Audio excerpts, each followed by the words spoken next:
सो hi everyone, मैं हूं आप सभी का अपना प्रशांत भैया और लेकर आ गया हूं साइंस का 9th क्लास का अगला चैप्टर जो कि है is matter around us pure. But मैं चश्मा क्यों पहन के आया? ऐसे ही पहन के आया, बट आपको आज बहुत सारे एक्सपेरिमेंट की मदद से इस चैप्टर को समझाने वाला हूं। ये चैप्टर बहुत ज्यादा बोरिंग लगता है ना यार भैया, समझ ही नहीं आ पाता है कोलाइडल सोल्यूशन क्या होते हैं, सस्पेंशन क्या होते हैं, भैया ये जो टिंडल इफेक्ट होता है ये क्या होता है, कुछ समझ नहीं आ पाता, याद नहीं हो पाता। बट मैं गारंटी देता हूं आज के लेक्चर के बाद तुम्हें याद करने की जरूरत नहीं पड़ेगी, याद करने की जरूरत नहीं पड़ेगी। सारी डेफिनेशंस आप आज समझ के जाओगे, है ना। चाहे आज तक समझे हो नहीं समझे हो मुझे नहीं पता, बट आज समझकर जाओगे, ये प्रशांत भैया की गारंटी है। इससे पहले मैंने आपको ऑलरेडी 3 चैप्टर पढ़ा रखे हैं क्लास 9 साइंस के, प्लेलिस्ट पे जाकर आप इजीली देख सकते हो, ठीक है। और अगर आपने उनसे पढ़ा है तो आपको समझ आया होगा कि हम किस लेवल तक कम समय के अंदर कॉन्सेप्ट्स को पढ़ते हैं, इंपॉर्टेंट क्वेश्चंस कराता हूं और यहीं से ही तुम्हारे स्कूल एग्जाम्स का पेपर आने वाला है, ये मेरी गारंटी है, ठीक है। तो तुम भी बोलो जो कि तुम्हारे सीनियर्स बोलते हैं, वाई टू फियर व्हेन प्रशांत भैया इज हियर, ठीक है। तो मैं तुम्हारे साथ हूं, जब तक मैं साथ हूं डरने वाली बात नहीं है। इतना पढ़ा दूंगा कि कम समय के अंदर अच्छी चीजें समझ आएंगी, डीपली समझ आएगा, पेपर में एक सवाल नहीं छूटेगा, इतना मैं पढ़ा दूंगा, ये मेरी गारंटी है। बस काम तुम्हें ये करना पड़ेगा, इसके नोट्स में टेलीग्राम या फिर डिस्क्रिप्शन में दे दूंगा, वो नोट्स आपको एक बार रीड करने पड़ेंगे, बस उतना करोगे काम बन जाएगा, नंबर एकदम फुल आ जाएंगे। चलो भाई स्टार्ट करते हैं। पहला जो मेरी चीज है कि यार इसके अंदर हम कौन कौन से टॉपिक्स करने वाले हैं ना, बहुत सारे इसके टॉपिक्स होते हैं, जिसकी क्लासिफिकेशन ऑफ मैटर। देखो मैटर जो है वो हमने पहले चैप्टर के अंदर पढ़ा था। मैटर क्या होता था? हाँ बोल भाई, मैटर क्या होता था? Anything that has mass and occupy space. बात सही है भैया, याद है याददाश्त में एकदम, बहुत बढ़िया बेटा। तो मैटर के बारे में पता है। आज उसी मैटर के बारे में हम जानेंगे कि मैटर यार प्योर है इम्प्योर है, अगर प्योर है तो कैसा है, इम्प्योर है तो कैसा है। उसके अलावा बहुत सारी नई चीजें भी पढ़ेंगे, कोलाइडल सोल्यूशन वगैरह वगैरह वगैरह वगैरह, फिजिकल चेंज, केमिकल चेंज, सारी चीजें जितना आपके लेटेस्ट सिलेबस के अकॉर्डिंग है वो सब हम पढ़ेंगे। तो एकदम फटाफट से शुरू करते हैं। पहला सवाल मैं आपसे पूछता हूं जो कि है कि भाई प्योर होता क्या है, प्योर शब्द का मतलब क्या है। जैसे कि आपके घर के अंदर आता है भाई दूध, है ना, तो मम्मी बोलती है कि यार घर में ना शुद्ध दूध आ रहा है ना, शुद्ध दूध आ रहा है। शुद्ध जो वर्ड है, प्योर जो वर्ड है, उसका क्या मतलब होता है ना। आप ये पूछ सकते हो कि भैया अगर मिल्क प्योर है, इसका मतलब है कि मिल्क पूरी तरीके से प्योर है। हमारे घर में जो मिल्क आ रहा है क्या वो प्योर है? मैं बोलूंगा तुम्हारी मम्मी के अकॉर्डिंग तो वो प्योर है, बट साइंस के अकॉर्डिंग वो प्योर नहीं है। साइंस की डेफिनेशन एकदम अलग है। साइंस बोलती है कि प्योर वो नहीं है जो कि तुम सोचते हो, ये अलग है।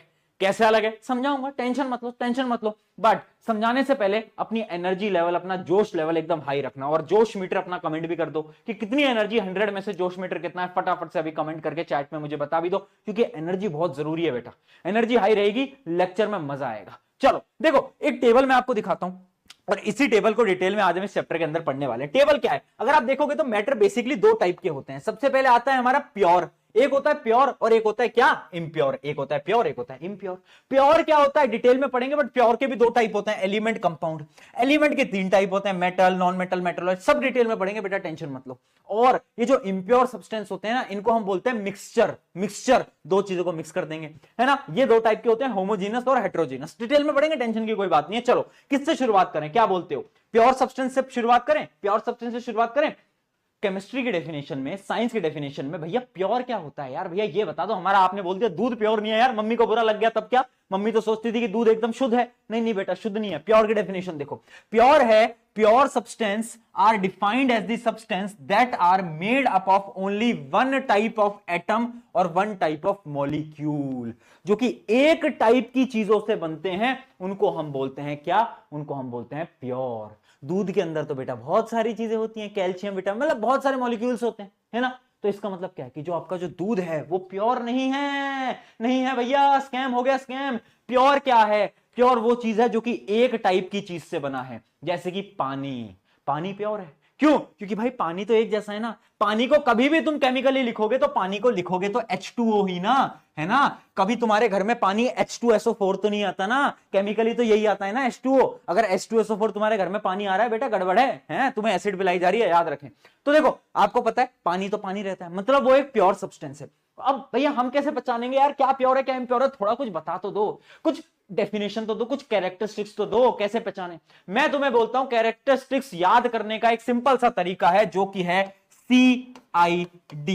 CID क्या है भैया? यार CID आता था, दया दरवाजा तोड़ दो, वही वाला CID ना ना ना, वो वाला नहीं। ये देखो, ये अलग CID है। आपको बस CID याद रखना है। C से है कंसिस्टेंट प्रॉपर्टीज, यानी जितने भी प्योर सब्सटेंसेस हैं उनकी प्रॉपर्टीज कंसिस्टेंट हैं, यानी सेम है। कंसिस्टेंट क्या होता है? लगातार। जैसे कि तुम तो कंसिस्टेंट पढ़ाई कर नहीं पाते हो, 2 मिनट पढ़ते हो मोबाइल फोन खोल लेते हो, तुम कंसिस्टेंट नहीं हो। बट बेटा प्योर जो सब्सटेंसेस होते हैं वो कंसिस्टेंट रहते हैं, उनकी प्रॉपर्टी सेम रहती है। कैसी प्रॉपर्टी? जैसे कि यार उनका boiling point, melting point, density, colour सब कुछ सेम रहता है, बदलते नहीं है, बदलते नहीं है, ठीक है, ये एकदम सेम रहते हैं। आई से क्या है बेटा? आई से है इनसेपरेबिलिटी। ध्यान से देखना, इनसेपरेबिलिटी का मतलब क्या है? अलग अलग नहीं हो पाते फिजिकल मीडियम से। इमेजिन करो तुम्हारे पास पानी है, पानी क्या है? H2O। अब मैं तुम्हें बोलूं इस पानी का हाइड्रोजन मुझे अलग कर दे, ऑक्सीजन मुझे अलग कर दो, और वो भी किसी फिजिकल प्रोसेस से, मतलब केमिस्ट्री का यूज मत करो, केमिकल प्रोसेस का यूज मत करो, फिजिकल प्रोसेस से कर दो। तू पानी को खींच और बोल उसको कि यार हाइड्रोजन मेरे पास आ जा, ऑक्सीजन मेरे पास आ जा, आएगा कभी? नहीं आएगा भाई। कैसी बात कर रहे हो भैया, पॉसिबल ही नहीं है। वही तो बात है। मतलब याद रखना कि जो प्योर सब्सटेंसेस होते हैं वो इनसेपरेबल होते हैं बाय फिजिकल। क्या? By physical mean. कोई भी फिजिकल प्रोसेस से उन्हें अलग नहीं किया जा सकता। अगला देखते हैं, अगला है डी से क्या है? डेफिनेट कंपोजिशन, यानी उनका एक डेफिनेट और यूनिफॉर्म कंपोजिशन होता है ना, है ना। जैसे कि आप देख सकते हो, अगर आप H2O को देखो तो 2 हाइड्रोजन 1 ऑक्सीजन से कंबाइंड हैं। तो ये क्या है? ये कंपोजिशन है कि 2 हाइड्रोजन हमेशा 1 ऑक्सीजन से कंबाइन होंगे। कभी ऐसा नहीं होगा कि 4 हाइड्रोजन 1 ऑक्सीजन से कंबाइन हो रहे हैं, ऐसा कभी नहीं हो सकता। हमेशा होगा तो ऐसा ही। तो एक डेफिनेट कंपोजिशन होता है। तो याद रखेंगे CID। कोई भी पूछे चलते फिरते कि भाई बता दो यार प्रॉपर्टीज हैं प्योर सब्सटेंस की, तो बोल देना CID, काम खत्म। चलो आगे बढ़ते हैं। अब देखते हैं कि भैया प्योर सब्सटेंसेस कितने टाइप के होते हैं। 2 प्रकार के होते हैं, 2 प्रकार के। कौन से 2 प्रकार हैं? पहला है अपना एलिमेंट और दूसरा अपना कंपाउंड। एलिमेंट क्या है? एलिमेंट है बेटा तुम्हारी तरह जिंदगी में अकेला, तन्हा, इसके पास कोई और नहीं है, बेचारा अकेला है। कैसे? देखते हैं। एलिमेंट जो है, element is basic form of matter that can not be broken down into simpler substances by chemical reaction. Element वो है जो कि हमेशा अकेला है, और जो अकेला होता है ना बेटा उसको कोई तोड़ नहीं सकता, है ना। जो जिंदगी में अकेला है उसको कोई तोड़ नहीं सकता, क्योंकि उसके पास कुछ खोने को नहीं है। सिमिलरली जो अकेला अपना एलिमेंट होता है, जैसे कि मान लो अकेला आयरन है, अब आयरन को तुम और ब्रेक डाउन नहीं कर सकते, आयरन हमेशा आयरन ही रहेगा। चाहे आयरन को तुम ऐसे तोड़ दो, 2 टुकड़ों में कन्वर्ट कर दो, बट आयरन तो आयरन ही रहेगा, आयरन बदल नहीं सकता, ठीक है। तो क्या होता है एलिमेंट? एलिमेंट वो होता है जो कि एक बेसिक फॉर्म है मैटर की, जो कि कभी भी तोड़ी नहीं जा सकती। सारे एलिमेंट्स होते हैं, आयरन होता है, गोल्ड होता है, सिल्वर होता है, सारे आपके जितने भी एलिमेंट्स होते हैं। आगे देखते हैं कंपाउंड्स। कंपाउंड्स क्या होते हैं? कंपाउंड्स होते हैं बेसिकली 2 या 2 से ज्यादा एलिमेंट्स जब आ जाते हैं, साथ में मिल जाते हैं, उसको हम बोलते हैं क्या? कंपाउंड। जैसे कि पानी, पानी में देखो हाइड्रोजन एक एलिमेंट, ऑक्सीजन एक एलिमेंट, दोनों आकर मिल गए, क्या बनाया? पानी। यानी ये क्या है? ये है अपना कंपाउंड। ऐसे ही एक और एग्जांपल देता हूं, CO2, ये भी क्या है? अपना कंपाउंड। एलिमेंट, कंपाउंड, डिफरेंस, समझ आ गया। अभी और डिटेल में पढ़ेंगे कंपाउंड के बारे में, बट सबसे पहले इस एलिमेंट भैया को उठाते हैं और इनसे बातचीत करते हैं। भाई कैसे हो? हाँ भाई कैसे हो? चल रहे हो? क्या तुम्हारी जिंदगी में चल रहा है? तो चलो सबसे पहले एलिमेंट को देखते हैं अपन। देखो एलिमेंट बेसिकली 3 टाइप के होते हैं। कौन कौन से? एक होता है हमारा मेटल, एक होता है अपना नॉन मेटल, और एक होता है अपना मेटलॉइड्स। मेटल क्या होते हैं? अरे यार सबको मालूम है यार भैया, ये क्या बता रहे हो, बट बताना पड़ता है। देखो अगर आप इस पीरियोडिक टेबल को देखोगे, देखो पीरियोडिक टेबल याद करने की जरूरत नहीं है, बहुत सारे ट्यूशंस के अंदर याद कराया जाता है, बट नहीं याद करते कोई फर्क नहीं पड़ता। हाँ 11th में जाकर याद करनी पड़ेगी, बट अभी कोई याद मत करो, चल जाएगा। मेटल्स क्या होते हैं? जैसे आप ये देख सकते हो, ये जो पूरी लाइन है, ये जो पूरी लाइन है, ये क्या है? ये आपके मेटल्स हैं। और नॉन मेटल्स कहां पर है? यहां पर। और जो बीच में है वो क्या है? वो है मेटलॉइड्स। तो मेटल्स क्या होते हैं? बेसिकली मेटल्स की कुछ प्रॉपर्टीज होती हैं, है ना। हम कैसे पहचानेंगे कि मेटल है या नॉन मेटल?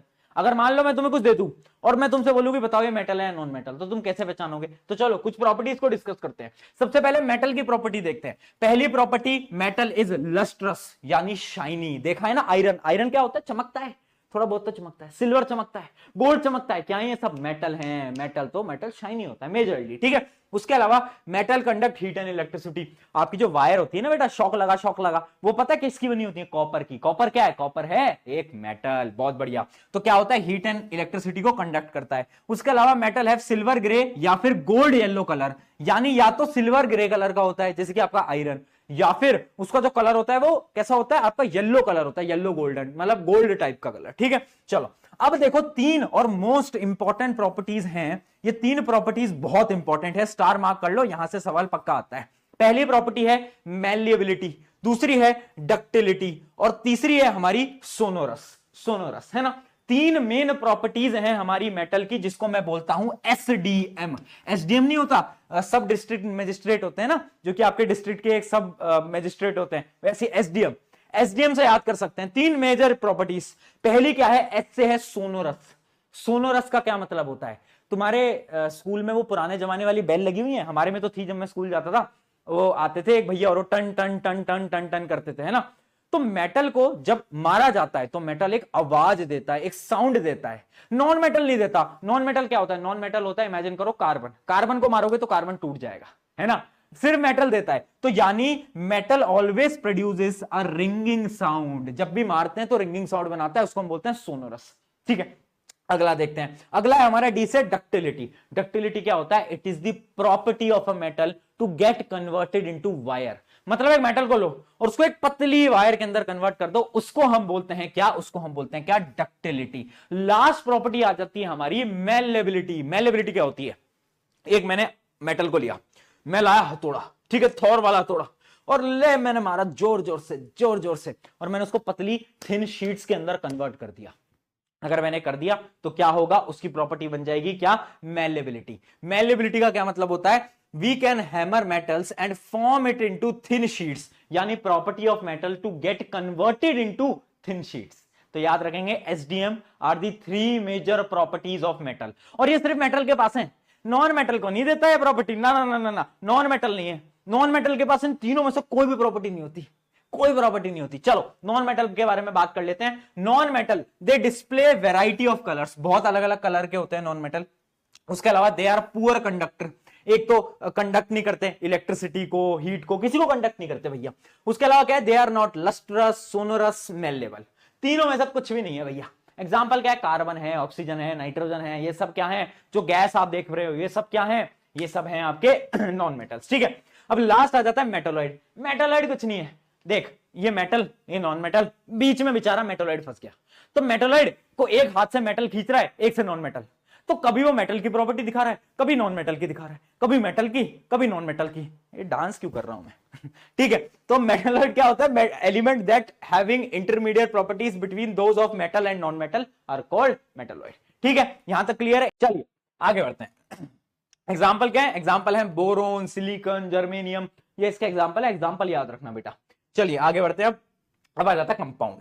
कंपाउंड बहुत इंपॉर्टेंट है और कंपाउंड की properties are really very important. Double star mark कर लेना, सवाल आएगा पेपर के अंदर, फिर तुम बोलोगे प्रशांत भैया ने पेपर लीक कर दिया। लीक नहीं करा, पहले ही बताया था कि ये क्वेश्चन आएगा। ठीक है, अब सुन लो कंपाउंड क्या है। जब हमने दो या दो से ज्यादा एलिमेंट को मिलाया तो उनकी एक प्रॉपर्टी आ गई, जो उन्होंने एक नया एक कुछ बनाया, जिसको हमने क्या नाम दिया, जिसको हमने नाम दिया कंपाउंड। ठीक है, अब यहां पर एक चीज आपको याद रखनी है, इसकी डेफिनेशन में एक गलती हर एक बच्चा करता है। देखना definition, it is the substance that consist of two और more substances chemically combined together in fixed proportion. ये जो है ना, ये लाइन बहुत इंपॉर्टेंट है। मतलब जब कंपाउंड बनते हैं ना तो फिक्स्ड प्रोपोर्शन में होते हैं। मतलब मान लो दो एलिमेंट हैं, वो दोनों एलिमेंट जब मिलेंगे ना तो वो एक फिक्स्ड प्रोपोर्शन के अंदर मिलेंगे, कि ये एलिमेंट आएगा और ये 2 ग्राम मिलेगा, ये एलिमेंट आएगा ये 4 ग्राम मिलेगा, और दोनों ने मिलकर एक नया कंपाउंड बनाया। मतलब एक फिक्स्ड प्रोपोर्शन है। अगर वो प्रोपोर्शन फिक्स्ड नहीं होगा तो कंपाउंड नहीं बनेगा। कंपाउंड हमेशा तब मिलेगा जब एक फिक्स्ड प्रोपोर्शन होगा। ये समझ नहीं आया, एक एग्जांपल से समझाओ। एग्जांपल से समझते हैं, हम पानी के एग्जांपल से समझते हैं कि मैं क्या कहना चाह रहा हूं। चलो पानी के एग्जांपल से समझते हैं। देखो पानी एक कंपाउंड है, सबको मालूम है। अब देखो पानी जब बन रहा होता है ना तो एक यूनिट होता है, ध्यान से समझना। हाइड्रोजन का जो मास होता है वो होता है 1 AMU। अगर तुम्हें अभी AMU नहीं पता टेंशन मत लो, 11th में जाकर पढ़ते हो, अभी बस समझ लो। ठीक है, और ऑक्सीजन का होता है 16 AMU। तो क्या होता है, दो हाइड्रोजन आते हैं यानी 2 AMU आते हैं, और ऑक्सीजन के आते हैं 16 AMU, यानी जो रेशियो होता है वो बनता है 1:8। जब भी हाइड्रोजन और ऑक्सीजन के मासेस का रेशियो ये होगा ना तभी पानी बनेगा। अगर ये रेशियो थोड़ा सा भी हिल गया ना, अगर इमेजिन करो थोड़े से ज्यादा ऑक्सीजन आ गए, मान लो ये हो गया 1:9, तो कभी भी पानी नहीं बनेगा। Compound can never be formed, यानी एक फिक्स्ड प्रोपोर्शन होना चाहिए। अगर एक फिक्स्ड प्रोपोर्शन नहीं होगा ना तो कभी भी पानी नहीं बन पाएगा, कोई भी कंपाउंड नहीं बन पाएगा। और सबसे बड़ी प्रॉपर्टी यही है, कंपाउंड की कि फिक्स्ड प्रोपोर्शन में हमेशा एक कंपाउंड बनता है। चलिए अब कुछ इंपॉर्टेंट प्रॉपर्टीज के बारे में बात करते हैं कंपाउंड की। तीन इंपॉर्टेंट प्रॉपर्टी है, ध्यान से समझना। पहली प्रॉपर्टी क्या है? These substances are chemically combined with each other in the fixed proportion. मैंने आपको बता ही दिया, केमिकली कंबाइन करते हैं, है ना, केमिकली कंबाइन करते हैं। अच्छा एक मैं आपसे बस एक क्वेश्चन पूछना चाहता हूं, आप खुद बताना चैट के अंदर। इमेजिन करो मैंने पानी लिया और उसके अंदर मैंने चीनी को घोल दिया, तुम्हें क्या लगता है, क्या अब कंपाउंड बना? नहीं बना बेटा कंपाउंड। क्यों नहीं बना? क्योंकि मैंने केमिकल प्रोसेस के थ्रू नहीं जोड़ा, मैंने तो पानी लिया उसमें चीनी मिला दिया, ये क्या है? एक फिजिकल प्रोसेस है। बट कंपाउंड कब बनते हैं? जब केमिकल कुछ प्रोसेस होता है, तब बनते हैं भाई कंपाउंड, तो याद रखना।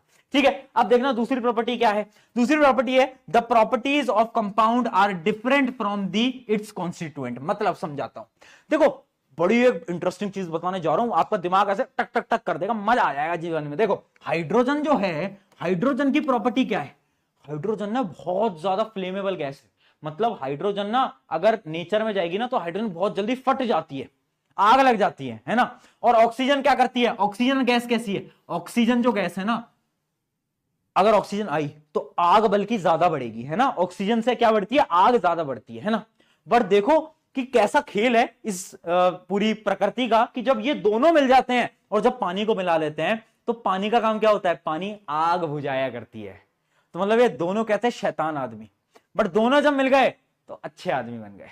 तो भाई देख रहे हो कितना अच्छा नियम है। और यही कंपाउंड का नियम होता है, जब एक कंपाउंड बनता है ना तो उसके जो दो एलिमेंट्स होते हैं ना, उन दोनों की प्रॉपर्टी गायब हो जाती है और जो कंपाउंड बनता है उनकी एक नई प्रॉपर्टी होती है, न्यू प्रॉपर्टी इज फॉर्म्ड।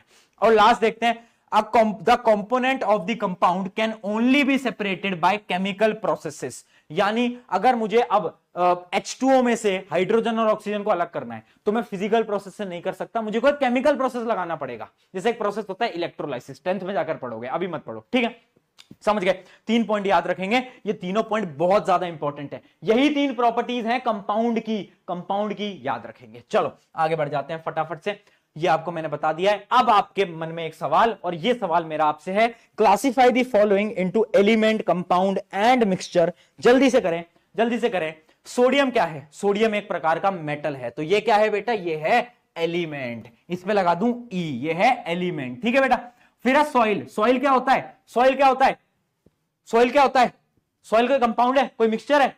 अरे यार भैया मिक्सचर क्या होता है ये तो बता दो पहले। चलो इस क्वेश्चन को अपन करते हैं, बट उससे पहले आपको एक बार पहले मिक्सचर बता देता हूं कि ये मिक्सचर क्या चीज है। अभी हमने पढ़ा कि भाई एलिमेंट क्या है, अभी हमने पढ़ा कंपाउंड क्या है ना। बट भैया वो मिक्सचर क्या होता है? चलो पहले हम मिक्सचर देख लेते हैं भैया, उसके बाद इस कहानी को समझेंगे। फटाफट से आते हैं मिक्सचर की तरफ। देखो मिक्सचर क्या होता है? Mixture is a impure substance. एक था प्योर, एक था इम्प्योर। जो इम्प्योर है ना वो क्या है? वो है हमारा मिक्सचर। समझ पाए? इम्प्योर क्या है? इम्प्योर है हमारा मिक्सचर, ठीक है। मिक्सचर की डेफिनेशन पढ़ते हैं।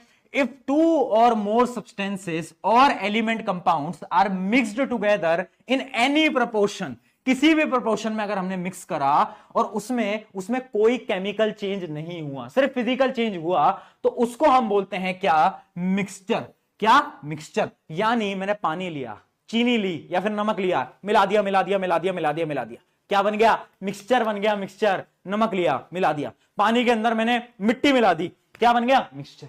तो मिक्सचर क्या होता है बेटा? मिक्सचर बेसिकली देखो, मिक्सचर के अंदर आप ध्यान से अगर समझो तो कंपाउंड क्या था? कंपाउंड था 2 या 2 से ज्यादा एलिमेंट केमिकली कंबाइन करे तो कंपाउंड बनाया। मिक्सचर कैसे बना? मिक्सचर में कोई केमिस्ट्री नहीं है, मिक्सचर में कोई केमिकल कंपाउंड नहीं है, उसमें क्या कर रहे हैं हम? 2 सब्सटेंसेस को ले रहे हैं, आपस में मिला दे रहे हैं, कोई डेफिनेट प्रोपोर्शन नहीं है, कैसे भी मिला दे रहे हैं कि भाई ले 40 ग्राम मिला दे, 50 ग्राम मिला दे, 60 ग्राम मिला दे, है ना, कोई प्रोपोर्शन नहीं है, उसको हम बोलते हैं मिक्सचर। अभी मिक्सचर और कंपाउंड में डिफरेंस भी बताऊंगा, बट पहले हम देखते हैं कि मिक्सचर कितने प्रकार के होते हैं। 2 प्रकार के होते हैं, एक होता है होमोजीनस और एक होता है हेट्रोजीनस।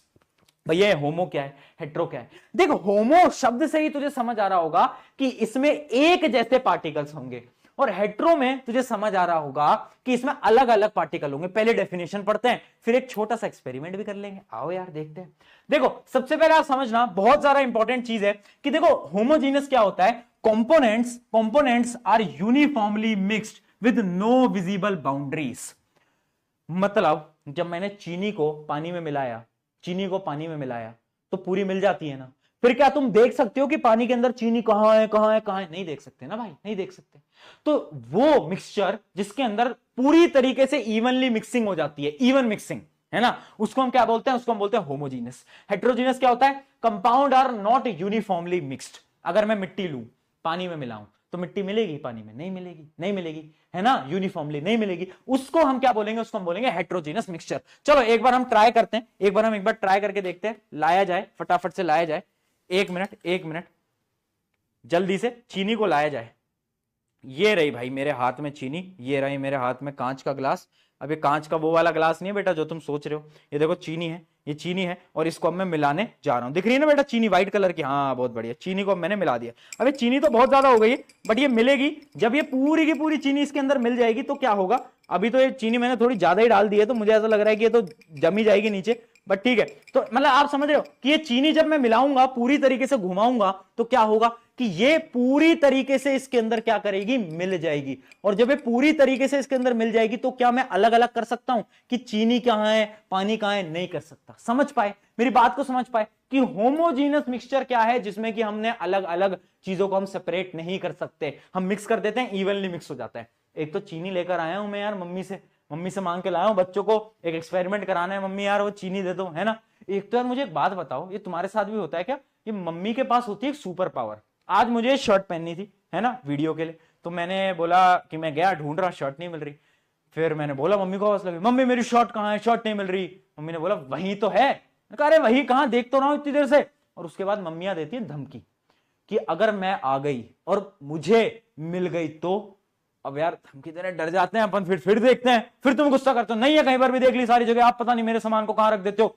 फिर मम्मी आती है, और ये जो कपड़े होते हैं ना, ये अपने साथ गेम खेल रहे हैं, ये अपन को बता नहीं रहे हैं, ये छुप जाते हैं। और जैसे ही मम्मी आती है तो ये कपड़े बाहर आ जाते हैं। मम्मी आई, बोला कौन सी शर्ट चाहिए, मैंने कहा वो ब्लैक ब्लू कलर की है ना, वो चाहिए। मम्मी ने निकाला, ये तो रही। अरे ये क्या हुआ भाई, ये कैसे निकाली। तो ऐसा होता है यार, पता नहीं क्या सीन है, मम्मी लोगों को कैसे पता चलता है पता नहीं, बट हाँ, तो मम्मी से मैं लेकर आया, तो ये क्या था, ये था अपना होमोजीनस। तो होमोजीनस आप समझे, component are uniformly mixed with no visible boundaries. कोई बाउंड्री नहीं थी, मैं अलग अलग नहीं कर सकता। अगर मैंने पानी में चीनी को घोल दिया ना बेटा, तो उसके बाद हम ढूंढ नहीं सकते कि भाई चीनी कहां है, पानी कहां है, ठीक है। उसके अलावा क्या है, पार्टिकल्स जो है वो यूनिफॉर्मली डिस्ट्रीब्यूट हो जाते हैं, can not be separated by physical mean. अब अगर मैंने चीनी को पानी में मिला दिया, तो मैं फिजिकल किसी भी तरीके से केमिकली हटा सकता हूं, बट फिजिकली मैं किसी भी प्रोसेस से चीनी और पानी को अलग नहीं कर सकता, है ना, चीनी और पानी को अलग नहीं कर सकता।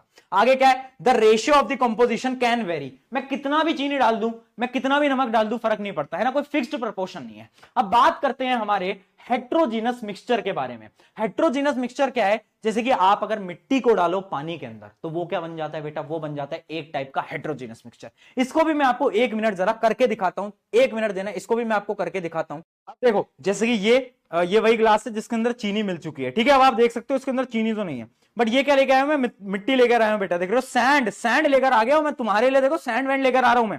अब देखो इसको अगर मैं मिलाऊं, ध्यान से देखना बेटा, कांच का ग्लास है, आई होप आपको दिख रहा होगा, आई होप अगर आपको मैं उंगलियां हटाऊं तो दिख रहा होगा कि ये जो है मिट्टी, ये जो है मिट्टी, इसके पार्टिकल्स आपको दिख रहे होंगे, ये देख रहे हो, ये जो है मिट्टी, अगर मैं इसको मिलाऊं तो भी ये नहीं मिलेगी, और ये मिट्टी ऐसे ही नीचे बार बार सेटल हो जाएगी। अगर मैं इसको मिलाऊं तो भी नहीं मिलेगी, और ये नीचे जाकर क्या होगी, देखो सेटल हो जाएगी बार बार।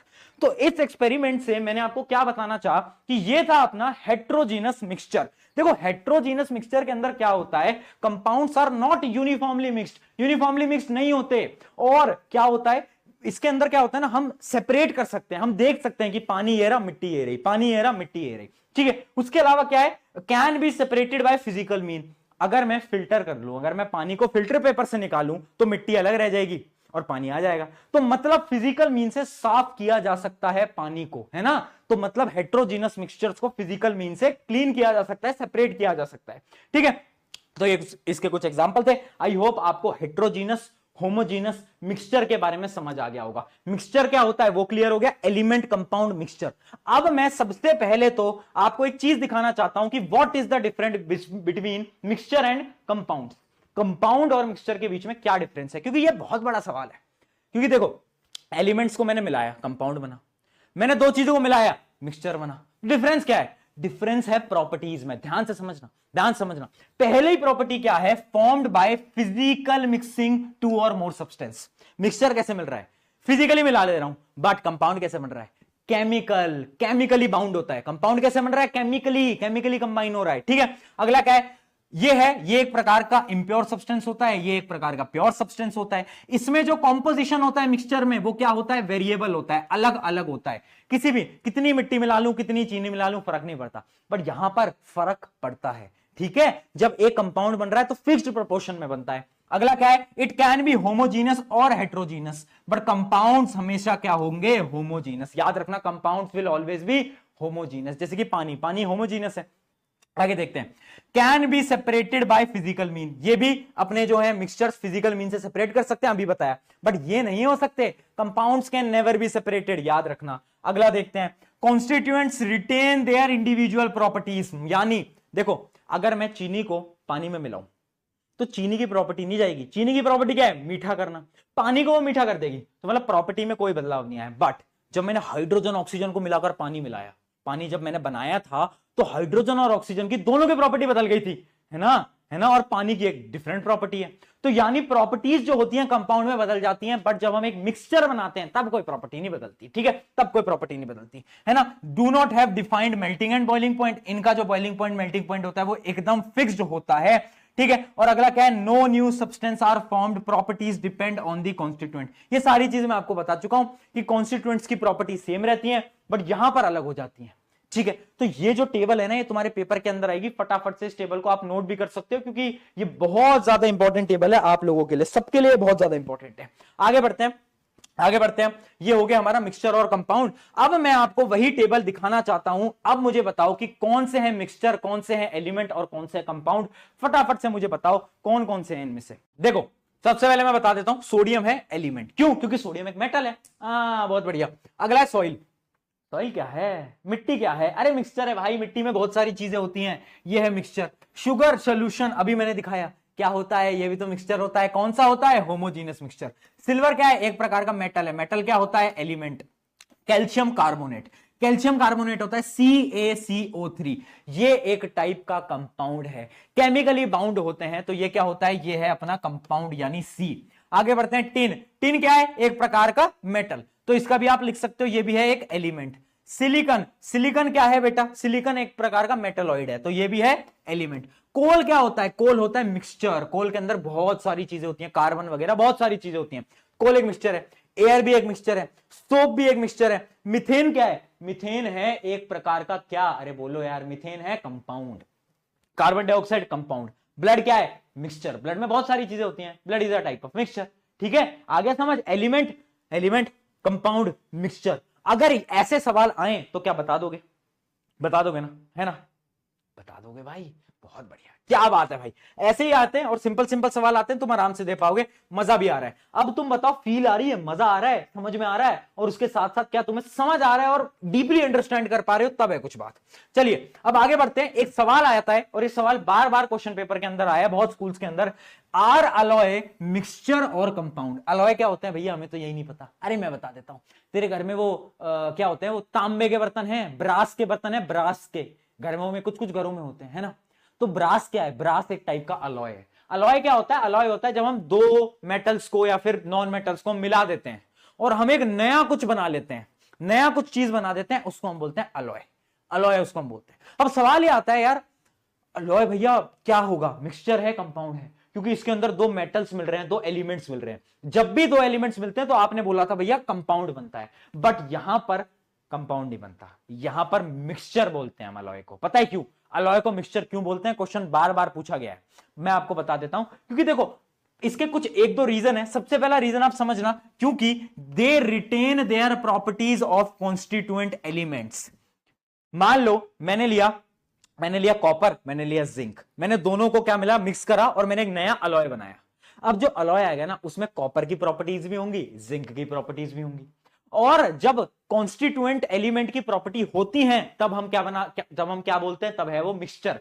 जैसे कि मैंने पानी में चीनी मिलाई, तो पानी की प्रॉपर्टी भी थी, चीनी की प्रॉपर्टी थी, चीनी की प्रॉपर्टी नहीं बदल गई मिलने के बाद, है ना। तो जब कॉन्स्टिट्यूएंट्स की प्रॉपर्टी नहीं बदलती तब हम क्या बोलते हैं, तब हम उसे मिक्सचर बोलते हैं। इस वजह से alloy is a type of mixture. याद रखना, अलॉय कंपाउंड नहीं है। बहुत लोग कंफ्यूज होते हैं कि अलॉय कंपाउंड है, क्योंकि अलॉय जो होता है ना, वो फिजिकली सेपरेट नहीं किया जा सकता। अगर मैंने एक अलॉय बनाया तो मैं किसी भी फिजिकल चेंज की मदद से उन्हें सेपरेट नहीं कर सकता दोनों मेटल्स को।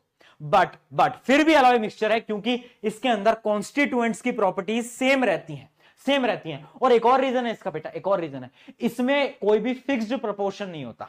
जैसे कि मान लो H2 हमने जब बनाया, पानी जब बनाया, तो हमने हाइड्रोजन का एक फिक्स्ड रखा, ऑक्सीजन का एक फिक्स्ड रखा, दोनों का फिक्स्ड रखा। बट यहां पर नहीं होता भैया कुछ भी फिक्स्ड। यहां पर बोलते हैं तुम कितने परसेंट ले लो, 20, 30, 40%। जैसे कि जब हमें ब्रास बनाना है तो ब्रास में हम 30% के अराउंड लेंगे जिंक और 70% कॉपर लेंगे। तो एक ऊपर नीचे भी होता है ना, तो भी अलॉय बन जाता है। तो मतलब एक तो फिक्स्ड प्रोपोर्शन नहीं है, दूसरा कॉन्स्टिट्यूएंट्स की प्रॉपर्टीज सेम रहती हैं। बहुत बढ़िया बेटा, बहुत बढ़िया। आगे बढ़ते हैं, चलो। अब देखो मिक्सचर मैंने आपको बता दिया होमोजीनियस, हेटेरोजीनियस। अब थोड़ा सा और डिटेल में चलें, पढ़ें आगे। चलो देखो, अब अगला मेरा सवाल आ जाता है कि यार होमोजीनियस मिक्सचर को हम क्या बोलते हैं? जो होमोजीनियस मिक्सचर होता है ना, उनको हम बोलते हैं सॉल्यूशंस। क्या बोलते हैं? सॉल्यूशंस। ठीक है, जैसे कि मैंने पानी के अंदर चीनी मिलाई तो मैंने क्या बना लिया? एक शुगर का सॉल्यूशन बनाया, है ना, शुगर का सॉल्यूशन बनाया। तो वो जो सॉल्यूशन है ना, वो कब बोलते हैं हम? जब पार्टिकल का जो नेचर है, पार्टिकल का जो साइज है वो बहुत छोटा है। जब हमने पानी के अंदर चीनी मिलाया, चीनी का साइज कितना छोटा है? जब भी पार्टिकल का जो साइज है वो बहुत ज्यादा छोटा है, जब हम क्या बोलते हैं? जब हम बोलते हैं कि एक सॉल्यूशन बन गया, एक सॉल्यूशन बन गया। बट जब मैंने मिट्टी को मिलाया, मिट्टी का साइज बड़ा था, मिट्टी के पार्टिकल्स का साइज बड़ा था, जब मैंने बड़े बड़े पार्टिकल्स को मिलाया तो ढंग से मिल नहीं पाता, तब पता है क्या बनता है? तब बनता है सस्पेंशन। क्या बनता है? सस्पेंशन। जब मैंने सैंड को पानी में मिलाया, मिल नहीं पाया था, याद है ना? हाँ, तो उसमें मैं क्या बोलूंगा? वो बना था सस्पेंशन। सस्पेंशन क्या होता है? वो एक सोल्यूशन ही है, एक टाइप का सोल्यूशन जिसमें पार्टिकल साइज बहुत बड़ा है। पार्टिकल साइज क्या है? Larger than 100 nanometre. नैनो का मतलब क्या होता है बेटा? 10⁻⁹ ठीक है, नैनोमीटर। उससे बड़ा होगा तो क्या होगा? सस्पेंशन।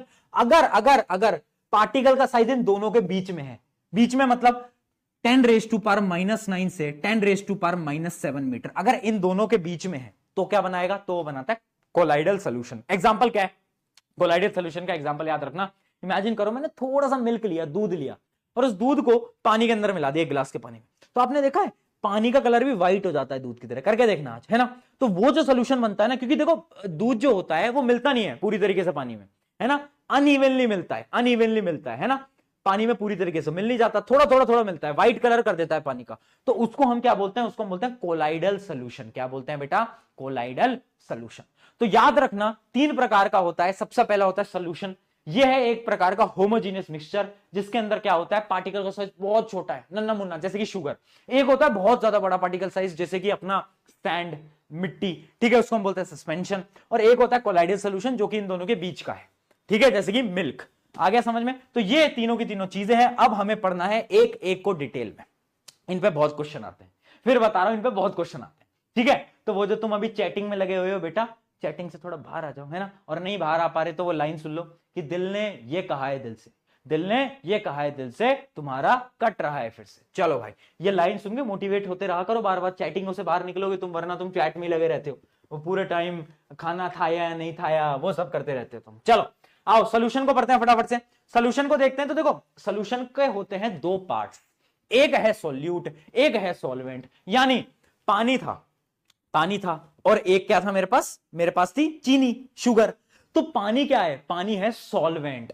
पानी क्या है? पानी है सॉल्वेंट। यानी the component that dissolves the other component, वो कंपोनेंट जो कि दूसरे कंपोनेंट को अपने अंदर मिला लेगा, उसको हम बोलते हैं सॉल्वेंट। पानी क्या है? सॉल्वेंट है।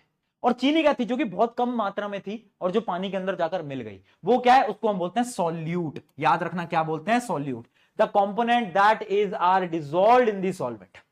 हमेशा याद रखना, जो कम मात्रा में है वो मेरा होगा सॉल्यूट, जो ज्यादा मात्रा में है वो मेरा होगा सॉल्वेंट, ठीक है? जो ज्यादा क्वांटिटी में, जैसे पानी ज्यादा क्वांटिटी में था, शुगर थोड़ी सी थी, तो शुगर क्या हुई? सॉल्यूट। ये क्या हुआ? सॉल्वेंट, ठीक है? तो सॉल्यूट और सॉल्वेंट आपको एकदम क्लियर होने चाहिए।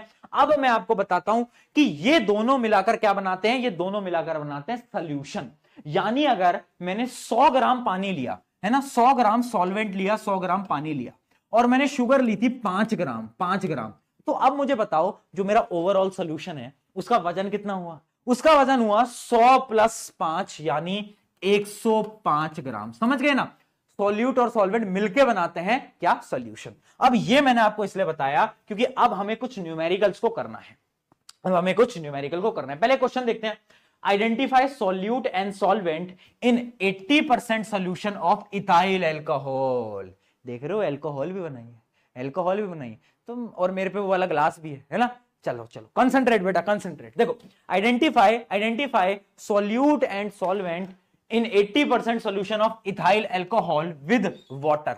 यानी अगर मैं 80% एल्कोहल लूं और 20% पानी लूं तो कौन सॉल्यूट है और कौन सॉल्वेंट है? बोलो, कौन सॉल्यूट है कौन सॉल्वेंट है? अरे भाई, जो ज्यादा वो सॉल्वेंट, जो कम वो सॉल्यूट। तो इस केस के अंदर पानी जो है वो क्या हो जाएगा? सॉल्यूट, क्योंकि ये कम है, और अल्कोहल क्या हो जाएगा? सॉल्वेंट। बहुत बढ़िया बेटा, बहुत बढ़िया, आ गया ना समझ में? चल भाई आगे बढ़ते हैं। अब देखो, कुछ न्यूमेरिकल को समझने से पहले हमें कुछ टर्म्स को समझना पड़ेगा। कुछ टर्म्स है ना, समझ लो। पहली टर्म है कंसंट्रेशन। कंसंट्रेशन पावर होती है ना, जैसे कि आप पढ़ाई पे कंसंट्रेट कर पाते हो। मैं तुमसे पूछूं तुम्हारी कंसंट्रेशन पावर क्या है, तुम कैसे डिफाइन करोगे? तुम बोलोगे मेरी बिना डिस्ट्रैक्टेड हुए पढ़ने की क्षमता, उसको मैं बोलता हूं कंसंट्रेशन। ये बोलोगे ना, बिना डिस्ट्रैक्टेड हुए। सिमिलरली सॉल्यूशंस की कंसंट्रेशन क्या होता है कि कितना सॉल्यूट उसके अंदर डाला जा सकता है। जब मैंने चीनी डाली, पानी में मिलाया, मैं थोड़ी देर मिलाता ना तो मिल जाती, जैसे कि मैंने आपको दिखाया, तो मिल चुकी है वो उसके अंदर, है ना। बट अगर मैं शुगर बार बार डालता जाता तो एक टाइम ऐसा आता है जब उस पानी के अंदर और शुगर नहीं मिल सकती।